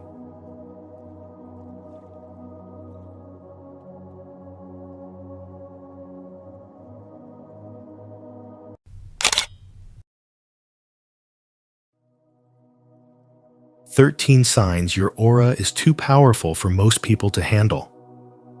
Your vision will become clear only when you can look into your own heart. Who looks outside dreams. Who looks inside awakes. Carl Jung. Have you ever felt like your very presence unsettles others, even when you're simply being yourself? This isn't arrogance, it's energy. In today's video on Spiritual Wisdom, we'll explore 13 powerful signs that your aura might be too intense for most people to handle. These signs aren't just labels, they're invitations to deeper self-awareness. As you listen, ask yourself, have I experienced this? Drop your insights in the comments below your story. Might just be the light someone else needs to feel seen and understood. 1. You don't seek external approval, and that threatens the system. In a world where conformity is the norm, and external validation is mistaken for self-worth, choosing not to seek approval becomes a radical act. Society trains us to crave applause, to earn belonging by dimming our light, by editing ourselves to fit into someone else's mold. But you've broken that unspoken contract. You've stepped outside the invisible prison of performance, and in doing so, you've returned home to yourself. This quiet rebellion is not loud or boastful. It is steady, grounded, and sovereign. You are no longer at the mercy of opinions. While others adjust their identity to gain affection, you remain centered in your truth.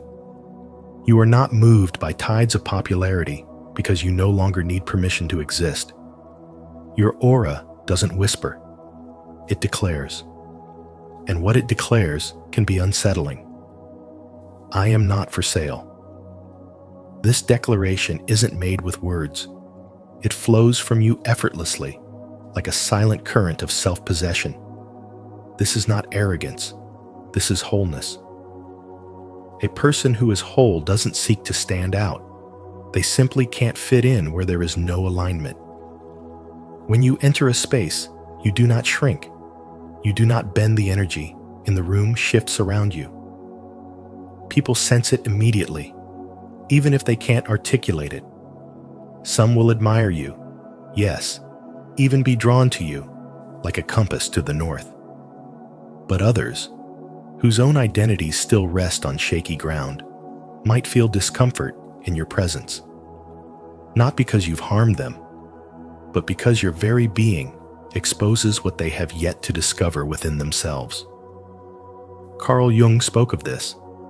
He understood that individuation, the courageous journey of becoming fully yourself, is not without its cost. Before it liberates, it isolates. Before it empowers, it disrupts. Not everyone is ready to face the truths that your presence surfaces. And that's okay. Your role is not to soothe their fears by dimming your light. Your responsibility is to stay aligned, even if it means standing alone. Because peace, real peace, does not come from being liked. It comes from being whole. You don't bend your truth to make others feel better. You don't dilute your message to be more digestible. You don't shapeshift to belong. You've learned that authentic alignment with your soul is more valuable than any applause and far more lasting than any fleeting approval. And that alignment creates a frequency, a vibration that is unmistakable. It cannot be faked. It cannot be bought. And it certainly cannot be imitated. People may feel it, and withdraw without knowing why. Some may project onto you, calling you distant, intense, or intimidating, but none of that belongs to you. Those labels are simply a mirror reflecting their unresolved fears back at them. Your clarity, your peace, your power, those things disturb what is still fragmented in others. Because you've shattered the mold, you can no longer be molded. You are no longer performing, you are living. And when you live your truth, that truth has a frequency. That frequency pierces through illusions, dissolves lies, and reveals where people are still hiding from themselves. This is not just poetic language. It is grounded in psychological truth. As Jung explained, once we integrate our shadow, those hidden, disowned parts of ourselves, we stop needing to project it onto others. But those who haven't done the inner work will often see in you what they deny in themselves, and they'll blame you for it. You have become emotionally immune to manipulation because your worth no longer hangs in the balance of someone else's opinion. You don't chase love. You don't beg to be seen. You don't hustle for your value. That kind of self-possession, that kind of energetic independence, is what systems of control fear the most. You cannot be dominated, not because you are aggressive, but because you are whole.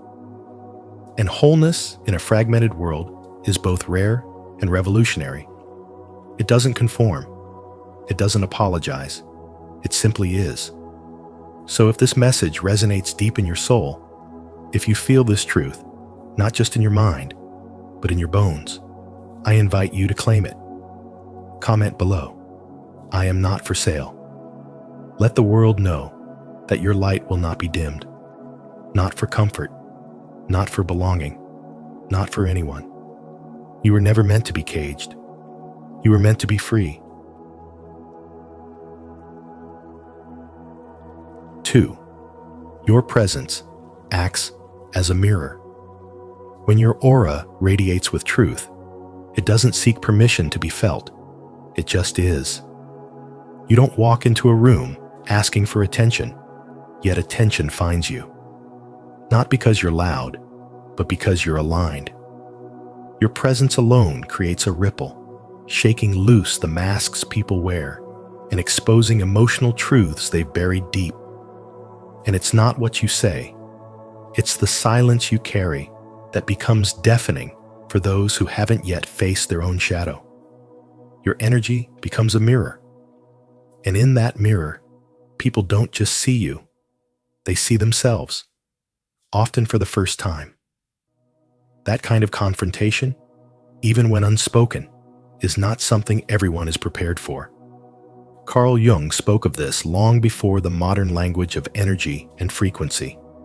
He called it the shadow of the repressed parts of the psyche that we deny, hide, or project onto others. When someone is in the presence of a person who has done the inner work, someone who is not fragmented or pretending, it awakens something raw. Your aura doesn't judge. It reflects. It reveals. And what it reveals, unhealed wounds, false identities, unresolved emotions, is precisely what many run from. This is why your calmness can feel like a storm to those in chaos. Your clarity can be unsettling to those still living in fog. And your presence, though peaceful, can stir waves in others without you even trying. You've probably seen it happen. People withdrawing for reasons they can't explain. Friends who once laughed with you now avoid your gaze.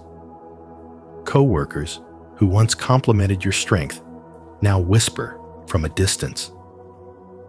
It's tempting to take it personally, but it isn't personal. It's energetic. When your spirit becomes whole, it disrupts everything that is fragmented. And because you've chosen alignment, you naturally bring contrast. You don't have to correct people's lies. Your truth already does that. You don't have to expose their insecurities. Your confidence already touches them. You don't need to prove anything. Your very existence becomes evidence of what's real. There's a reason people say you're too much. It's not because you are. It's because you're no longer pretending to be less. You've stopped shrinking, and others haven't adjusted to your expansion. When you walk in your full self, you interrupt the performance others are used to. Your wholeness demands presence, not pretense. And some aren't ready to give up their comfort zones. Jung would argue that they're not reacting to you. They're reacting to the parts of themselves you've awakened. Your vibration calls out to their potential, and if they're not ready to rise, they'll retreat. But here's the truth. You are not here to be digestible. You are here to be a reminder of what it looks like to live integrated, awake, and free. Think of those rare individuals who walk into space and change the entire atmosphere, not through noise, but through presence. Their energy doesn't compete, it commands. Their stillness speaks louder than words. That's what you carry. That's what makes you different. And that difference is your divine assignment.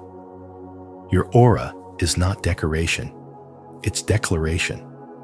It's a frequency that can't be faked, a vibration that can't be copied. It isn't about superiority, it's about surrender. You've surrendered to who you are, and that surrender makes others aware of who they've denied being. So when people walk away, let them. It's not rejection, it's revelation. Their absence doesn't define your worth. It confirms your light. You weren't made to blend in with mediocrity. You were born to set the tone, to shift the atmosphere, to raise the standard by simply existing in truth. And yes, it can feel isolating. But even in that loneliness, you're not alone. Because there are others like you watching, waiting, remembering. Your presence activates remembrance. Your words stir awakenings. Your silence plants seeds. Never underestimate the power of who you are when you stop editing yourself. The world needs your energy, now more than ever. So don't shrink. Don't explain. Don't apologize. Let your aura be what it was always meant to be, a divine disruption. And if your soul is nodding right now, let this truth anchor you. I am receiving this message from God. It is for me today. I trust it completely. Speak it, breathe it, live it. And when you're ready, leave your mark in the comments. Because this isn't just about you. It's about all the lives your light will illuminate. 3. Emotional reactions from strangers. Reflect your energy field. One of the clearest signs that your aura is too powerful for some people to handle is how they respond to you without even knowing why. You might notice that strangers suddenly open up to you, revealing secrets they've never shared with anyone. At the same time, others might become defensive, irritated, or visibly uncomfortable in your presence, even if you've done nothing to provoke them. This has little to do with what you say, and everything to do with what you are. Your energy doesn't just sit passively. It moves, it vibrates, and it interacts with the suppressed emotions and unconscious material of others. Like a tuning fork, your frequency resonates with the hidden wounds in those around you, shaking loose buried shame, fear, insecurity, or resentment. Carl Jung called this phenomenon projection, when someone unconsciously transfers their inner issues onto another person. In your case, it often means people are responding not to you directly, but to the shadow within themselves that your presence unknowingly reflects. This is what happens when your aura vibrates at a higher frequency. You've done the internal work. You've chosen authenticity over approval. truth over comfort, and alignment over performance. And when you live in that kind of integrity, your energy becomes disruptive, but in a good way. It doesn't allow people to remain asleep in their patterns. It reveals the cracks they've been trying to hide. It brings unconscious discomfort to the surface where it can finally be faced. Some people will experience this as healing, even if they can't explain why they feel lighter or more honest around you. Others, however, will experience it as a threat. They may mislabel you as intimidating, too intense, or too much, simply because your presence exposes the emotional fog they've become attached to. And yet, this is not your fault, nor is it your burden to carry. You are not meant to shrink yourself to make others feel more comfortable in their denial. Your presence is not a mistake. It is a mirror, a catalyst, a light in a world where many still live in the dark. You must understand that your aura is not just powerful, it is purposeful. You are not here to please everyone. You are here to shift the vibration of spaces, even if it causes discomfort. As Jung famously said, the meeting of two personalities is like the contact of two chemical substances. If there is any reaction, both are transformed. That's exactly what your energy does. It transforms. But transformation is rarely a peaceful process. It disrupts. It stirs. It shakes people out of complacency. This is why your relationships may feel more intense than most. Why do people either cling to you or retreat from you? Why you often find yourself caught between admiration and suspicion? It's because you're not just a person, you're an activation. You don't just enter a room, you shift it. You don't just talk, you transmit. And that kind of presence doesn't go unnoticed. It either draws people in or sends them running. But in either case, it's doing exactly what it's meant to do. You didn't come here to be neutral. You came here to raise the frequency. So if you've noticed that people react strongly around you, for better or worse, trust that it's your energy field doing its sacred work. You're not crazy, and you're not too much. You're just resonating at a frequency that not everyone can hold. And that is not only okay, it's divine. Honor the power in your presence. You are not here to play small. You are here to remind the world what truth feels like. And light, when powerful, can never be hidden. If this resonates with your journey, type in the comments below. I embrace my powerful energy and the light I bring into this world. 4. You trigger psychological projections. When your aura is clear, grounded, and deeply aligned with your inner truth, you don't merely walk into a room, you shift its entire energy. Your presence becomes a force, a vibration that stirs something unseen. People may not be able to explain it, but they feel it. It's an emotional stirring, a ripple in their subconscious. As Carl Jung taught, when individuals have not yet made peace with their inner shadows, be it fear, insecurity, regret, or unfulfilled desires, they will unknowingly project these unresolved emotions onto others. You show up radiating calm confidence and pure authenticity. You become a mirror, reflecting back what others have suppressed within themselves. Their reaction isn't really about you. It's about the parts of themselves they've long avoided.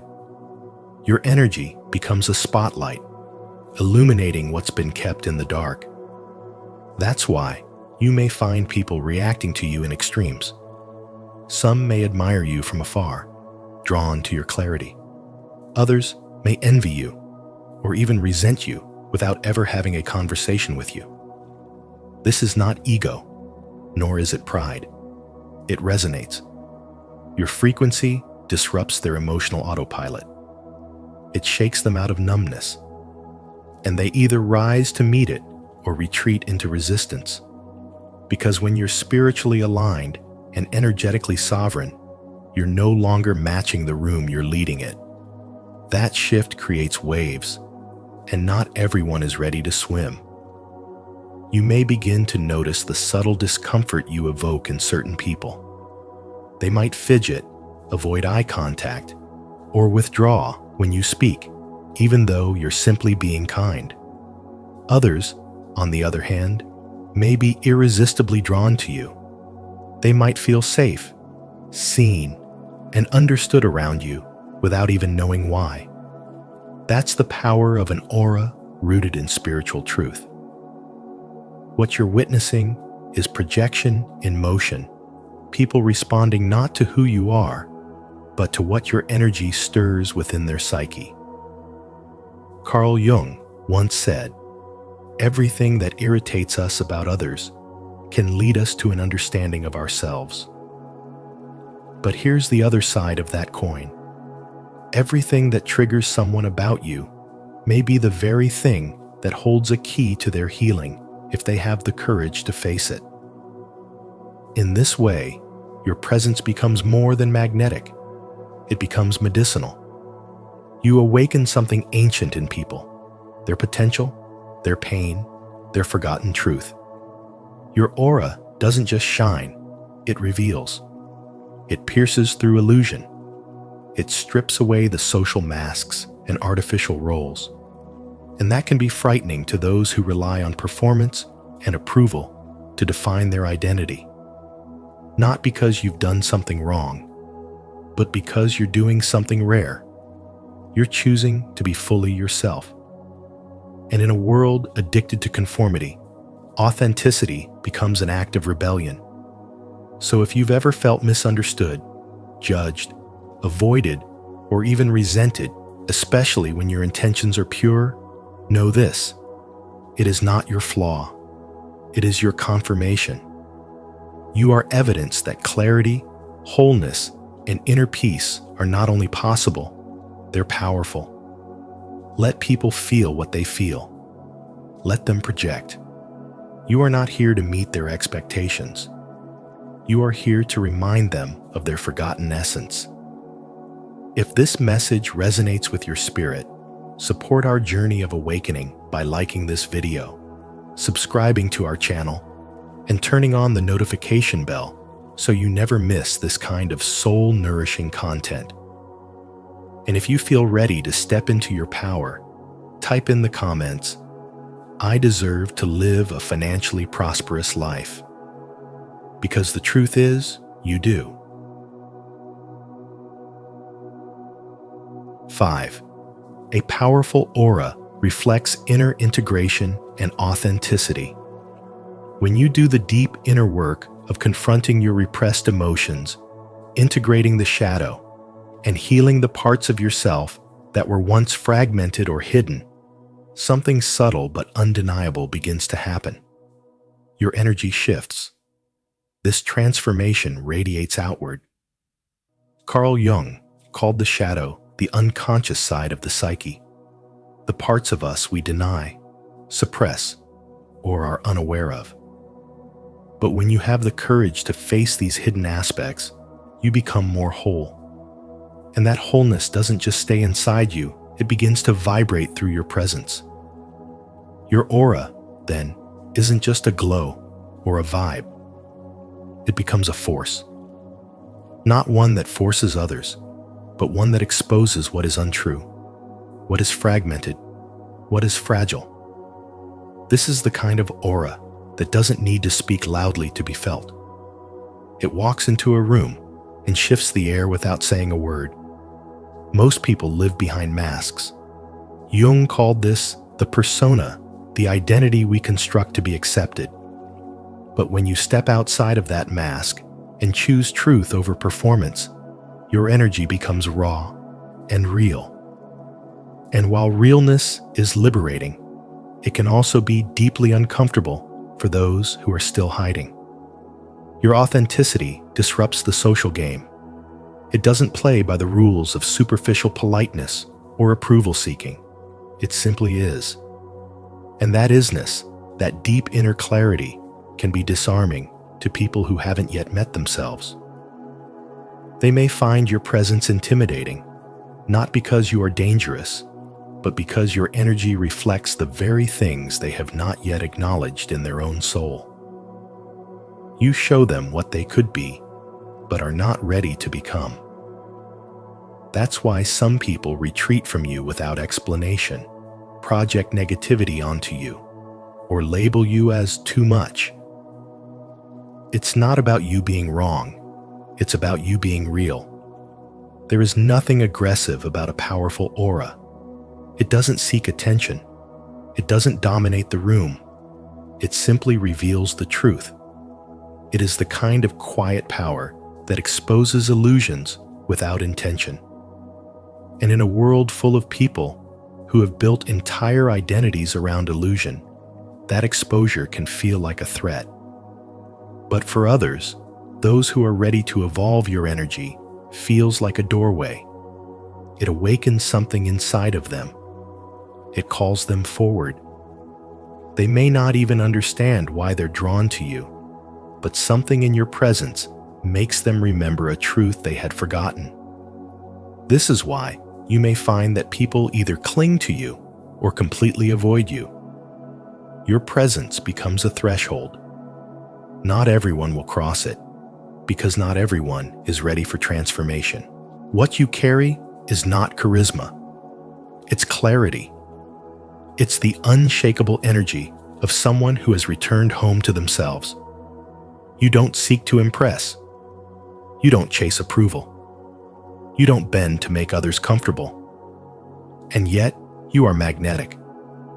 People feel something when you walk into a space, a kind of weight, but not heaviness. It's depth. It's substance. It's that rare sense of someone who doesn't need the world to approve of their existence. You are not performing. You are not manipulating. You are simply being, and that being is enough to stir dormant energies in others. It's why some people feel instantly vulnerable around you, while others feel inspired. Either way, your energy has impact. And in moments when you sense people pulling back, questioning you, or becoming distant for no apparent reason, don't doubt yourself. Don't shrink. Don't make yourself smaller just to fit into their comfort zones. Your authenticity is not a threat, it's a light. And not everyone is ready for that light. Some people are still too accustomed to the dark, and when your light shines, it exposes everything they haven't yet dealt with. That doesn't make your presence a problem. It makes it a mirror. So trust your energy. Trust the reactions it evokes, whether positive or negative. You are not here to make people feel comfortable. You are here to be whole. And wholeness is a rare and powerful thing. As Jung once said, the most terrifying thing is to accept oneself completely. You've done that, or at least you're on the path, and that alone sets you apart. Your aura is not loud, but it is undeniable. It speaks for you. It reveals your inner alignment. And if others can't handle it, that is their journey, not your burden. If you've ever felt this, that your energy shakes people, even when you're silent, it's because you've become the kind of presence that reminds the world what authenticity looks like. So take up space. Be seen. Let your energy speak the truth it was born to carry. And if this message resonates with you, declare it with power in the comments. My energy speaks truth. Let your presence be a living example of the wholeness so many are still searching for. 6. Others feel drained or energized by your presence. Some people feel uplifted and comforted around you, as if your presence brings a sense of calm, hope, and renewal they didn't know they needed. Others, however, may grow uneasy, irritated, or even emotionally drained just by being near you. This isn't about your words, behavior, or attitude. It's about the silent power of your aura. Your energy doesn't just walk into a room, it radiates.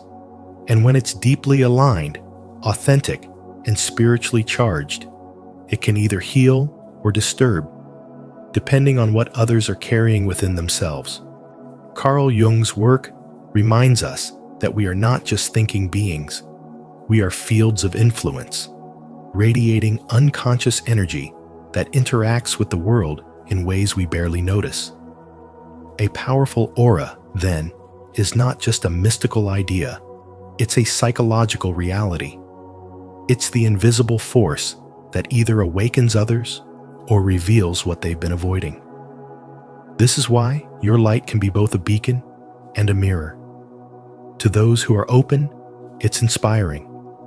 To those who are unhealed, it's confronting. That's why some people are drawn to you like a safe harbor.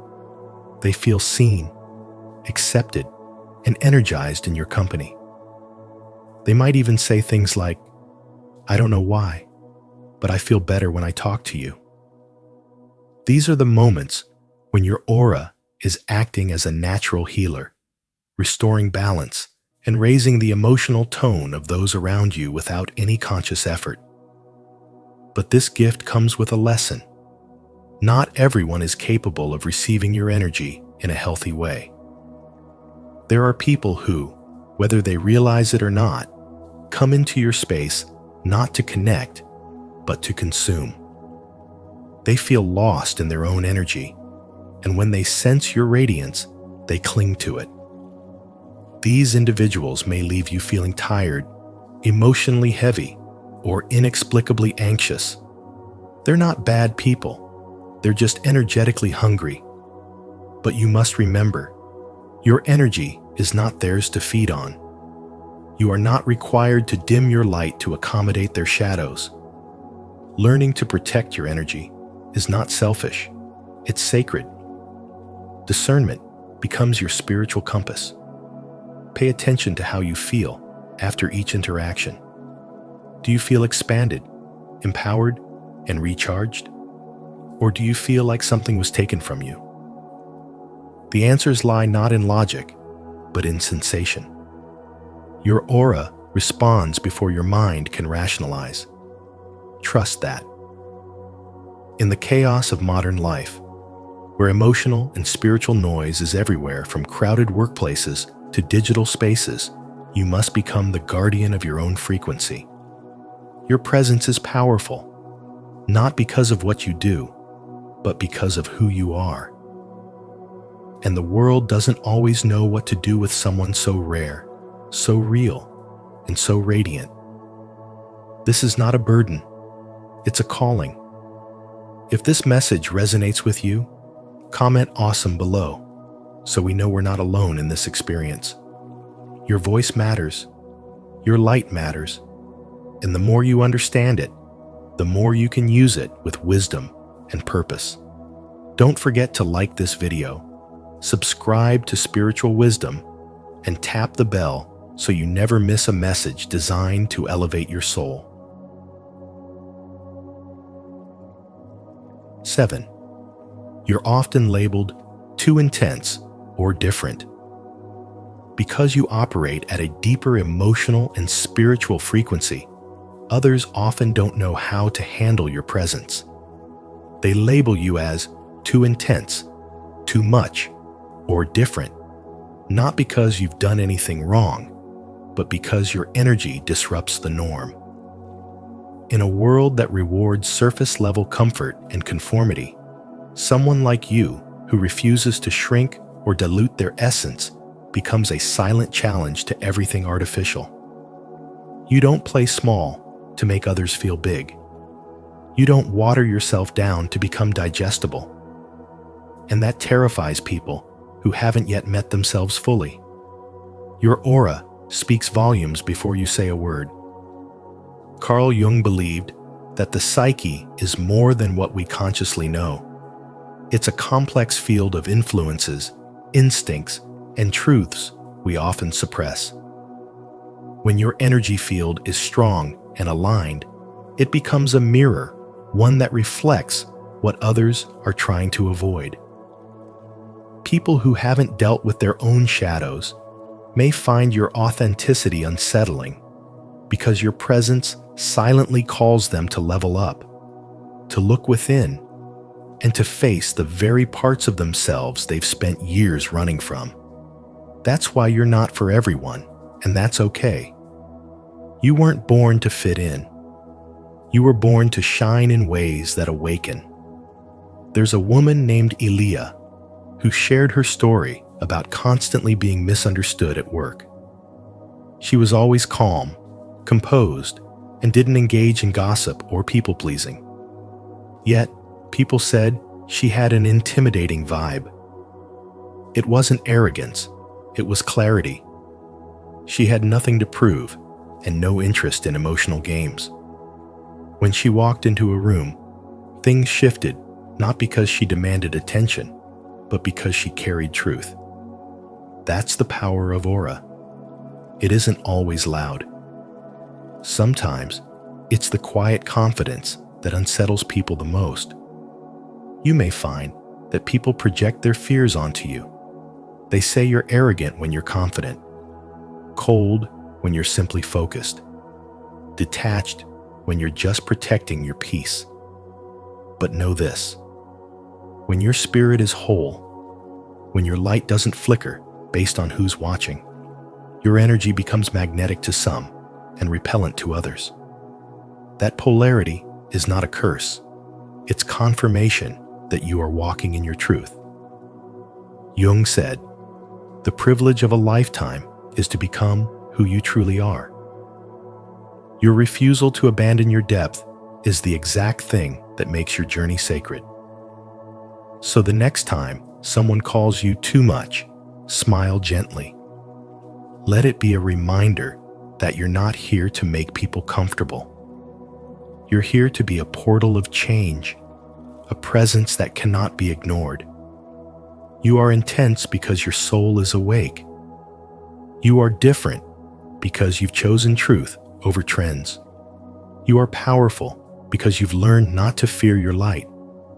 And that, dear one, is exactly what this world needs more of. If you felt seen in this message, leave a comment and share your truth. Type below, "I honor the power of my aura." Let's keep this sacred conversation going. 8. You shift the energy in a room just by entering. Your aura doesn't need words to make an entrance. The moment you step into a room, something shifts. Conversations pause, eyes glance your way, and without explanation, the atmosphere begins to change. It's not about how you look or how confidently you carry yourself. What's happening is far deeper. You are radiating energetic coherence, a natural alignment between your inner truth and your external energy.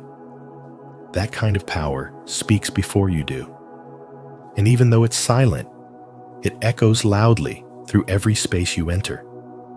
People feel it without knowing how to name it. Some might grow quiet in your presence, not out of intimidation, but because they feel exposed. Others may lean in, drawn to your centeredness, curious about the calm you carry. Children and animals, untouched by the masks of social conditioning, will recognize your frequency instantly. A dog might rest its head near your feet. A toddler may reach out to touch your hand. That's not coincidence. That's the resonance. They sense the safety and truth in you. You vibrate at a level that only the untainted can recognize without question. Carl Jung believed in the invisible forces shaping human interaction. Though he didn't use the term aura in the mystical sense, his teachings on the unconscious, the shadow self, and the collective psyche all point towards something undeniable. We don't just think and act, we emit. Your vision will become clear only when you can look into your own heart. Jung once said, That's what you've done. That's why your energy unsettles some and awakens others. Your light does more than inspire, it reveals. And what it reveals can be uncomfortable for those still hiding in their own shadows. People often misunderstand you. They say you're too intense, too deep, too much. But you're not too much. You're just fully present. You've done the inner work. You've confronted your fears, integrated your wounds, and risen into authenticity. That kind of presence can't be faked, and it definitely can't be ignored. When you walk in with that level of clarity and vibration, others are forced to feel themselves more deeply. That can be beautiful or terrifying, depending on how ready they are to grow. Still, it's not your job to shrink. You weren't born to dim your light, to comfort the eyes of those still adjusting to truth. You were born to shift energy, to move hearts, to carry frequency. And yes, sometimes that means standing alone in a room full of people who don't yet understand why they feel what they feel around you. That's not rejection. That's a transformation in motion. If this resonates with you, leave a comment below and say, "I am not too much. I am exactly enough." 9. You repel shallow or performative people. Your presence doesn't just speak, it reveals. When your aura carries the frequency of truth, it becomes impossible for shallow or performative people to remain comfortable around you. It's not about confrontation, it's about contrast. Your energy silently calls out what is false. Those who depend on performance, status, gossip, or external validation often feel exposed in your presence, not because you're judging them, but because your authenticity stands in stark opposition to their pretense. People living behind masks sense something unsettling when you're near. It's as if your energy pulls at the very seams of their illusion. Carl Jung understood this dynamic well. His work revealed that the unconscious reacts powerfully to what it has repressed. So when someone like you, embodying integrity, depth, and spiritual clarity, enters their space, it forces the unconscious shadow to rise. This confrontation often results in avoidance, resentment, or passive aggression. But the issue isn't you, it's what your aura awakens in them. In today's world, where curated personas dominate social media and surface-level interaction is the norm, people who embody spiritual presence are disruptive in the best way. You don't conform to scripts. You don't pretend to be fine when you're not. You don't participate in gossip just to feel included. Your refusal to play the game makes those still stuck in the game nervous, and that's okay. Think of a time at work or among friends when you spoke from the heart without embellishment and felt the room change. Maybe people got quiet. Maybe someone changed the subject. That discomfort wasn't because you overstepped. It was because you were real in a space that was accustomed to performance. Powerful energy always brings clarity, and clarity often feels like exposure to those who are hiding. Still, this isn't a curse, it's a spiritual gift. Your energy acts as a mirror. Not everyone is ready to look, but those who are will be transformed by what they see in you. While others might withdraw, the ones who stay, those who resonate with depth, growth, and truth, will find in you a kindred soul. You don't attract crowds, you attract soul tribes. You don't build noise, you build resonance. So, if you felt isolated, misjudged, or avoided for simply being yourself, take heart. Your aura is doing what it's meant to do. Protect your peace, refine your environment, and elevate those around you. You are not here to be liked by everyone. You are here to awaken what is real. And sometimes, that means walking through life with fewer companions, but deeper connections. Leave your like and subscribe to Spiritual Wisdom. And if this resonates with you, comment below. I walk in truth. Let's continue to raise our frequency and reflect the light that calls others home. 10. Toxic people are drawn to your light. Toxic people are drawn to your light not because you are weak, but because you are whole in a way they are not. Narcissists, manipulators, and emotionally unwell individuals are often magnetized to powerful auras, those who radiate clarity, kindness, and self-possession. Your energy becomes a mirror, reflecting back to them everything they have not yet healed. Rather than being inspired by your wholeness, they attempt to feed on it.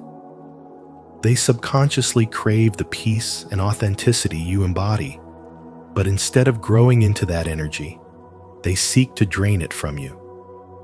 This is not admiration, it's energetic consumption masked as connection. Your light acts as a beacon in a dark world, and that glow can trigger the unhealed wounds of others. Carl Jung understood this deeply when he said, "One does not become enlightened by imagining figures of light, but by making the darkness conscious." The problem is not that your light is too much, but that their darkness is not yet owned. Your aura exposes their unresolved emotions, and rather than face their shadows, they cling to you hoping your warmth will silence the chaos inside them. But light is not meant to be used. It is meant to be honored. That's why boundaries are sacred.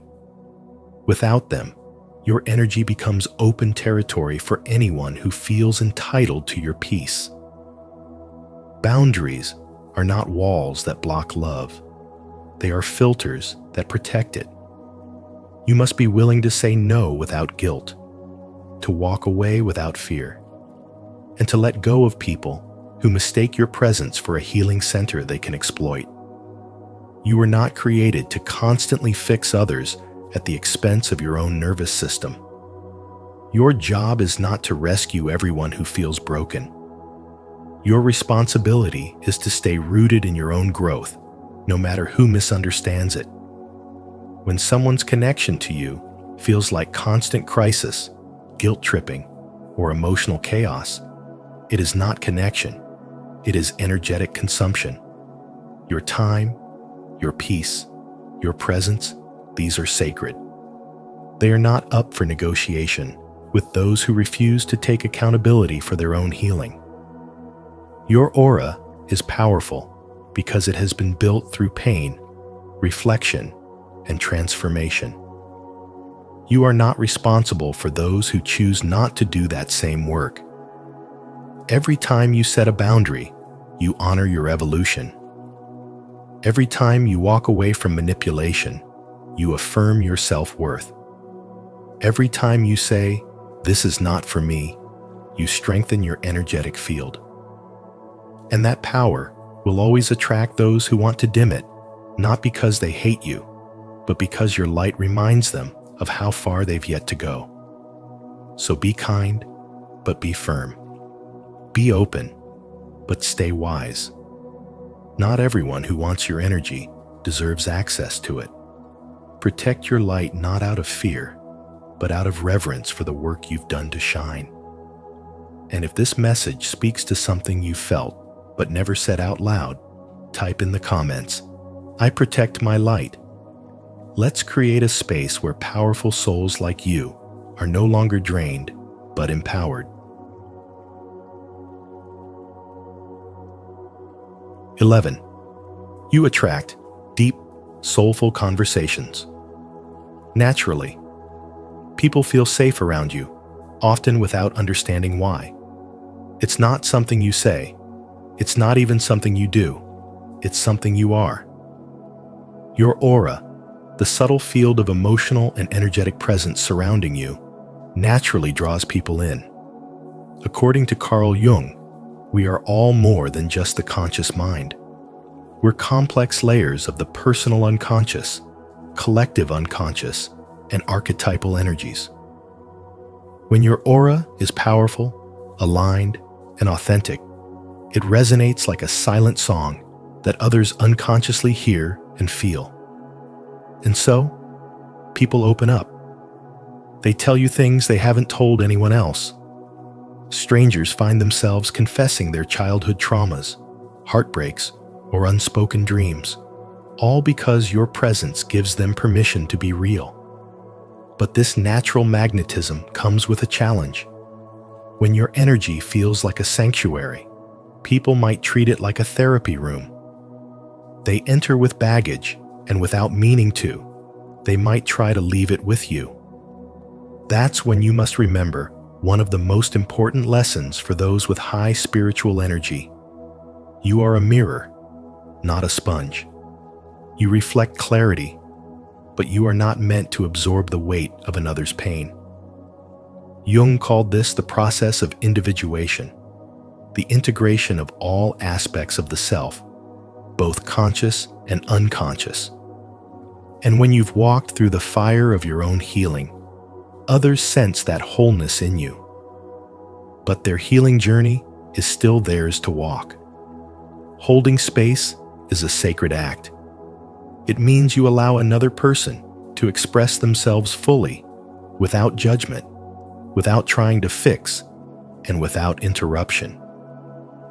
Your aura naturally holds this kind of space because it radiates safety and authenticity. But spiritual wisdom teaches us that we must also protect this space. You don't owe your energy to everyone who seeks it. Being open-hearted does not mean being emotionally available to all. This is where discernment becomes your protection. Just because someone wants to talk doesn't mean they deserve your time. And just because you can help doesn't mean you should. Your presence, whether you realize it or not, is often a trigger for others, not because you're harsh, but because you're deeply real. And in a world where most people wear masks, realness is rare and disarming.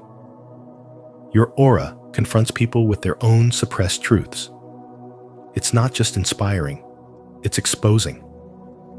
That's why some people will avoid you, others will adore you, and a few will misunderstand you. But none of that changes the fact that your energy is medicine for those ready to grow. Still, it is not your duty to carry the emotional wounds that others refuse to heal. You are a catalyst. You initiate shifts in others just by being in the room. That's why boundaries are not only necessary, they're sacred.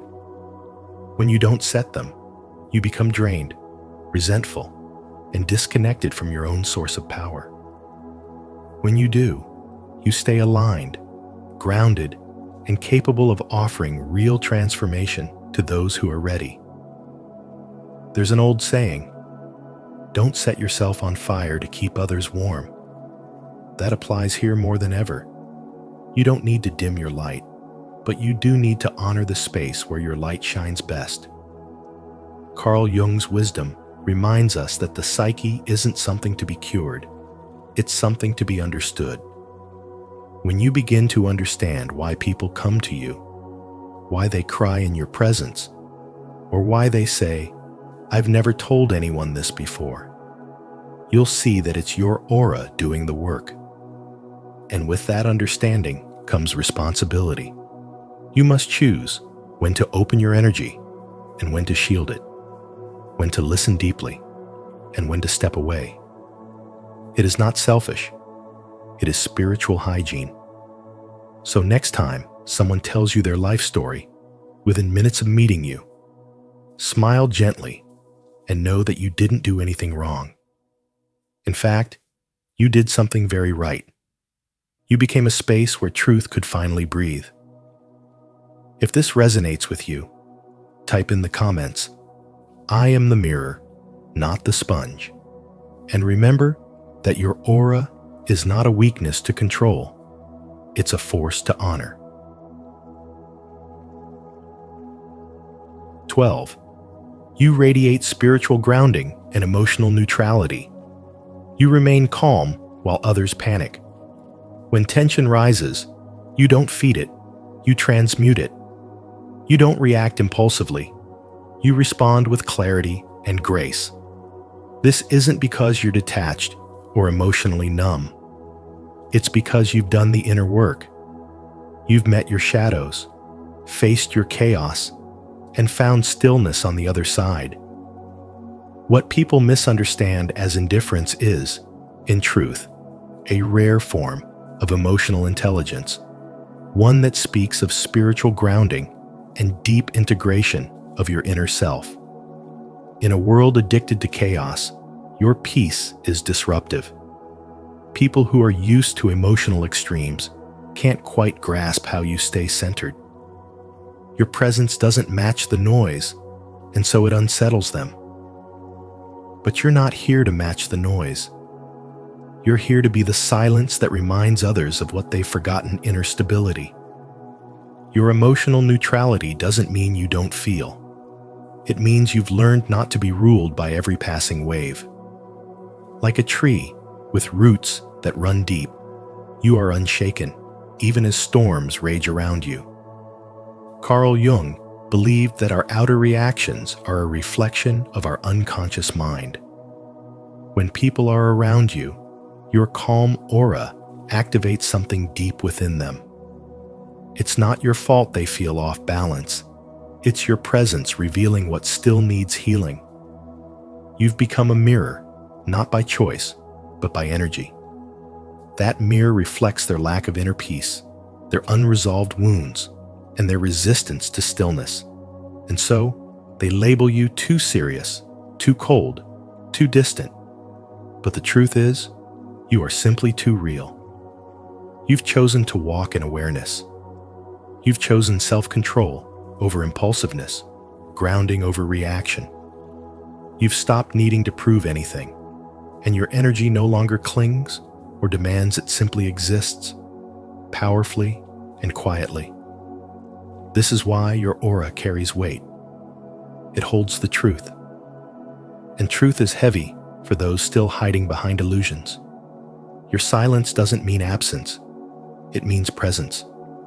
It means you are so attuned to your own energy that you no longer lose yourself in others.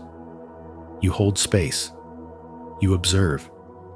You protect your peace because you've learned it's sacred. And that kind of peace, the kind that radiates without needing validation, is magnetic, but not always welcome by those still attached to noise. If someone has ever made you feel strange for not reacting, for staying calm, for simply being grounded, remember, it's not about you. It's about the discomfort they feel when they can't pull you into their storm. Your neutrality is not emptiness.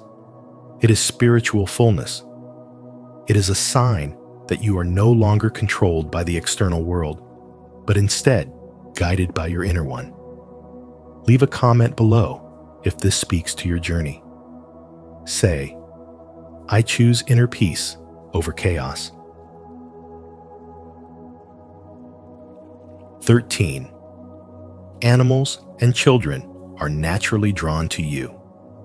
Children and animals don't respond to status, words, or appearances. They respond to energy. If they seem magnetically drawn to you, it's not by chance. It's because your aura emits a kind of purity that speaks directly to their instincts. In Carl Jung's work, this essence is reflected in the archetype of the divine child, a symbol of spiritual innocence, authenticity, and soul-connected awareness. When your energy is aligned, nurturing, and clear of egoic noise, it resonates with beings who still live close to their intuitive core. That's why a baby might stop crying in your arms, or a stray dog may approach you without fear. You radiate something that feels safe, honest, and whole. This isn't about trying to be gentle or kind. It's about simply being who you are at your core. Your presence is not filtered through manipulation or self-image. It's raw, grounded, and transparent. Those with the clearest auras often don't even realize how deeply their energy affects the world around them. It just happens. People calm down. Tension dissolves. Even chaos seems to hush itself in your presence. You may walk through life wondering why children choose you, why pets come alive when you're near, or why strangers feel compelled to open up. It's because your aura holds space. It doesn't judge. It simply exists in its truth, and that truth disarms anything artificial. One woman shared that every time she visited a new home for her healing work, the dogs who were usually protective would instantly become quiet, and the toddlers who were known to be shy would run toward her. It wasn't what she said or did. It was her field of energy calm, integrated, and safe. People who carry this type of energetic frequency don't often realize the spiritual responsibility they hold. Their presence heals without performance. Their silence speaks volumes. Their stillness transmits peace. Carl Jung might not have used the word aura in the mystical sense, but his understanding of the psyche and the collective unconscious points to something deeper. Each of us carries an energetic blueprint that others feel, even if they can't name it. Your aura is like a soul signature, and when it's strong and aligned, it becomes both a mirror and a magnet. It reflects others' unhealed wounds and also draws in those who are seeking light. This is why some people will love you instantly, while others feel oddly uncomfortable around you. You're not doing anything wrong. Your presence just speaks a truth that not everyone is ready to hear. In a world conditioned to respond to noise, you speak in vibration. And those who are attuned to children, animals, the deeply intuitive will always find their way to you. Let this be your reminder that your light is not invisible. It is felt, it is needed, and it is divine. The gentleness of your aura is not weakness, it's wisdom. It took pain to create that peace. It took silence to amplify your soul's voice. And the lesson here? Protect your energy like it's sacred, because it is. Maintain your alignment, not for validation, but for integrity. Let the presence of children and animals be your confirmation. Your aura speaks before you do. Comment below. My energy speaks before I do. And don't forget to like, share, and subscribe to Spiritual Wisdom for more content that awakens the truth already living inside you. Thank you for joining us on this deep dive into Carl Jung's wisdom and the powerful signs of a radiant aura. If this message resonated with you, or if you've ever felt misunderstood because of your energy, know that you're not alone and your light is needed now more than ever. If you found value in today's video, please give it a thumbs up, share it with someone who needs to hear this, and subscribe to Spiritual Wisdom for more insights on energy, awakening, and transformation. Don't forget to turn on the notification bell so you never miss our upcoming videos that help you step fully into your power. Until next time, honor your energy, embrace your light, and keep shining.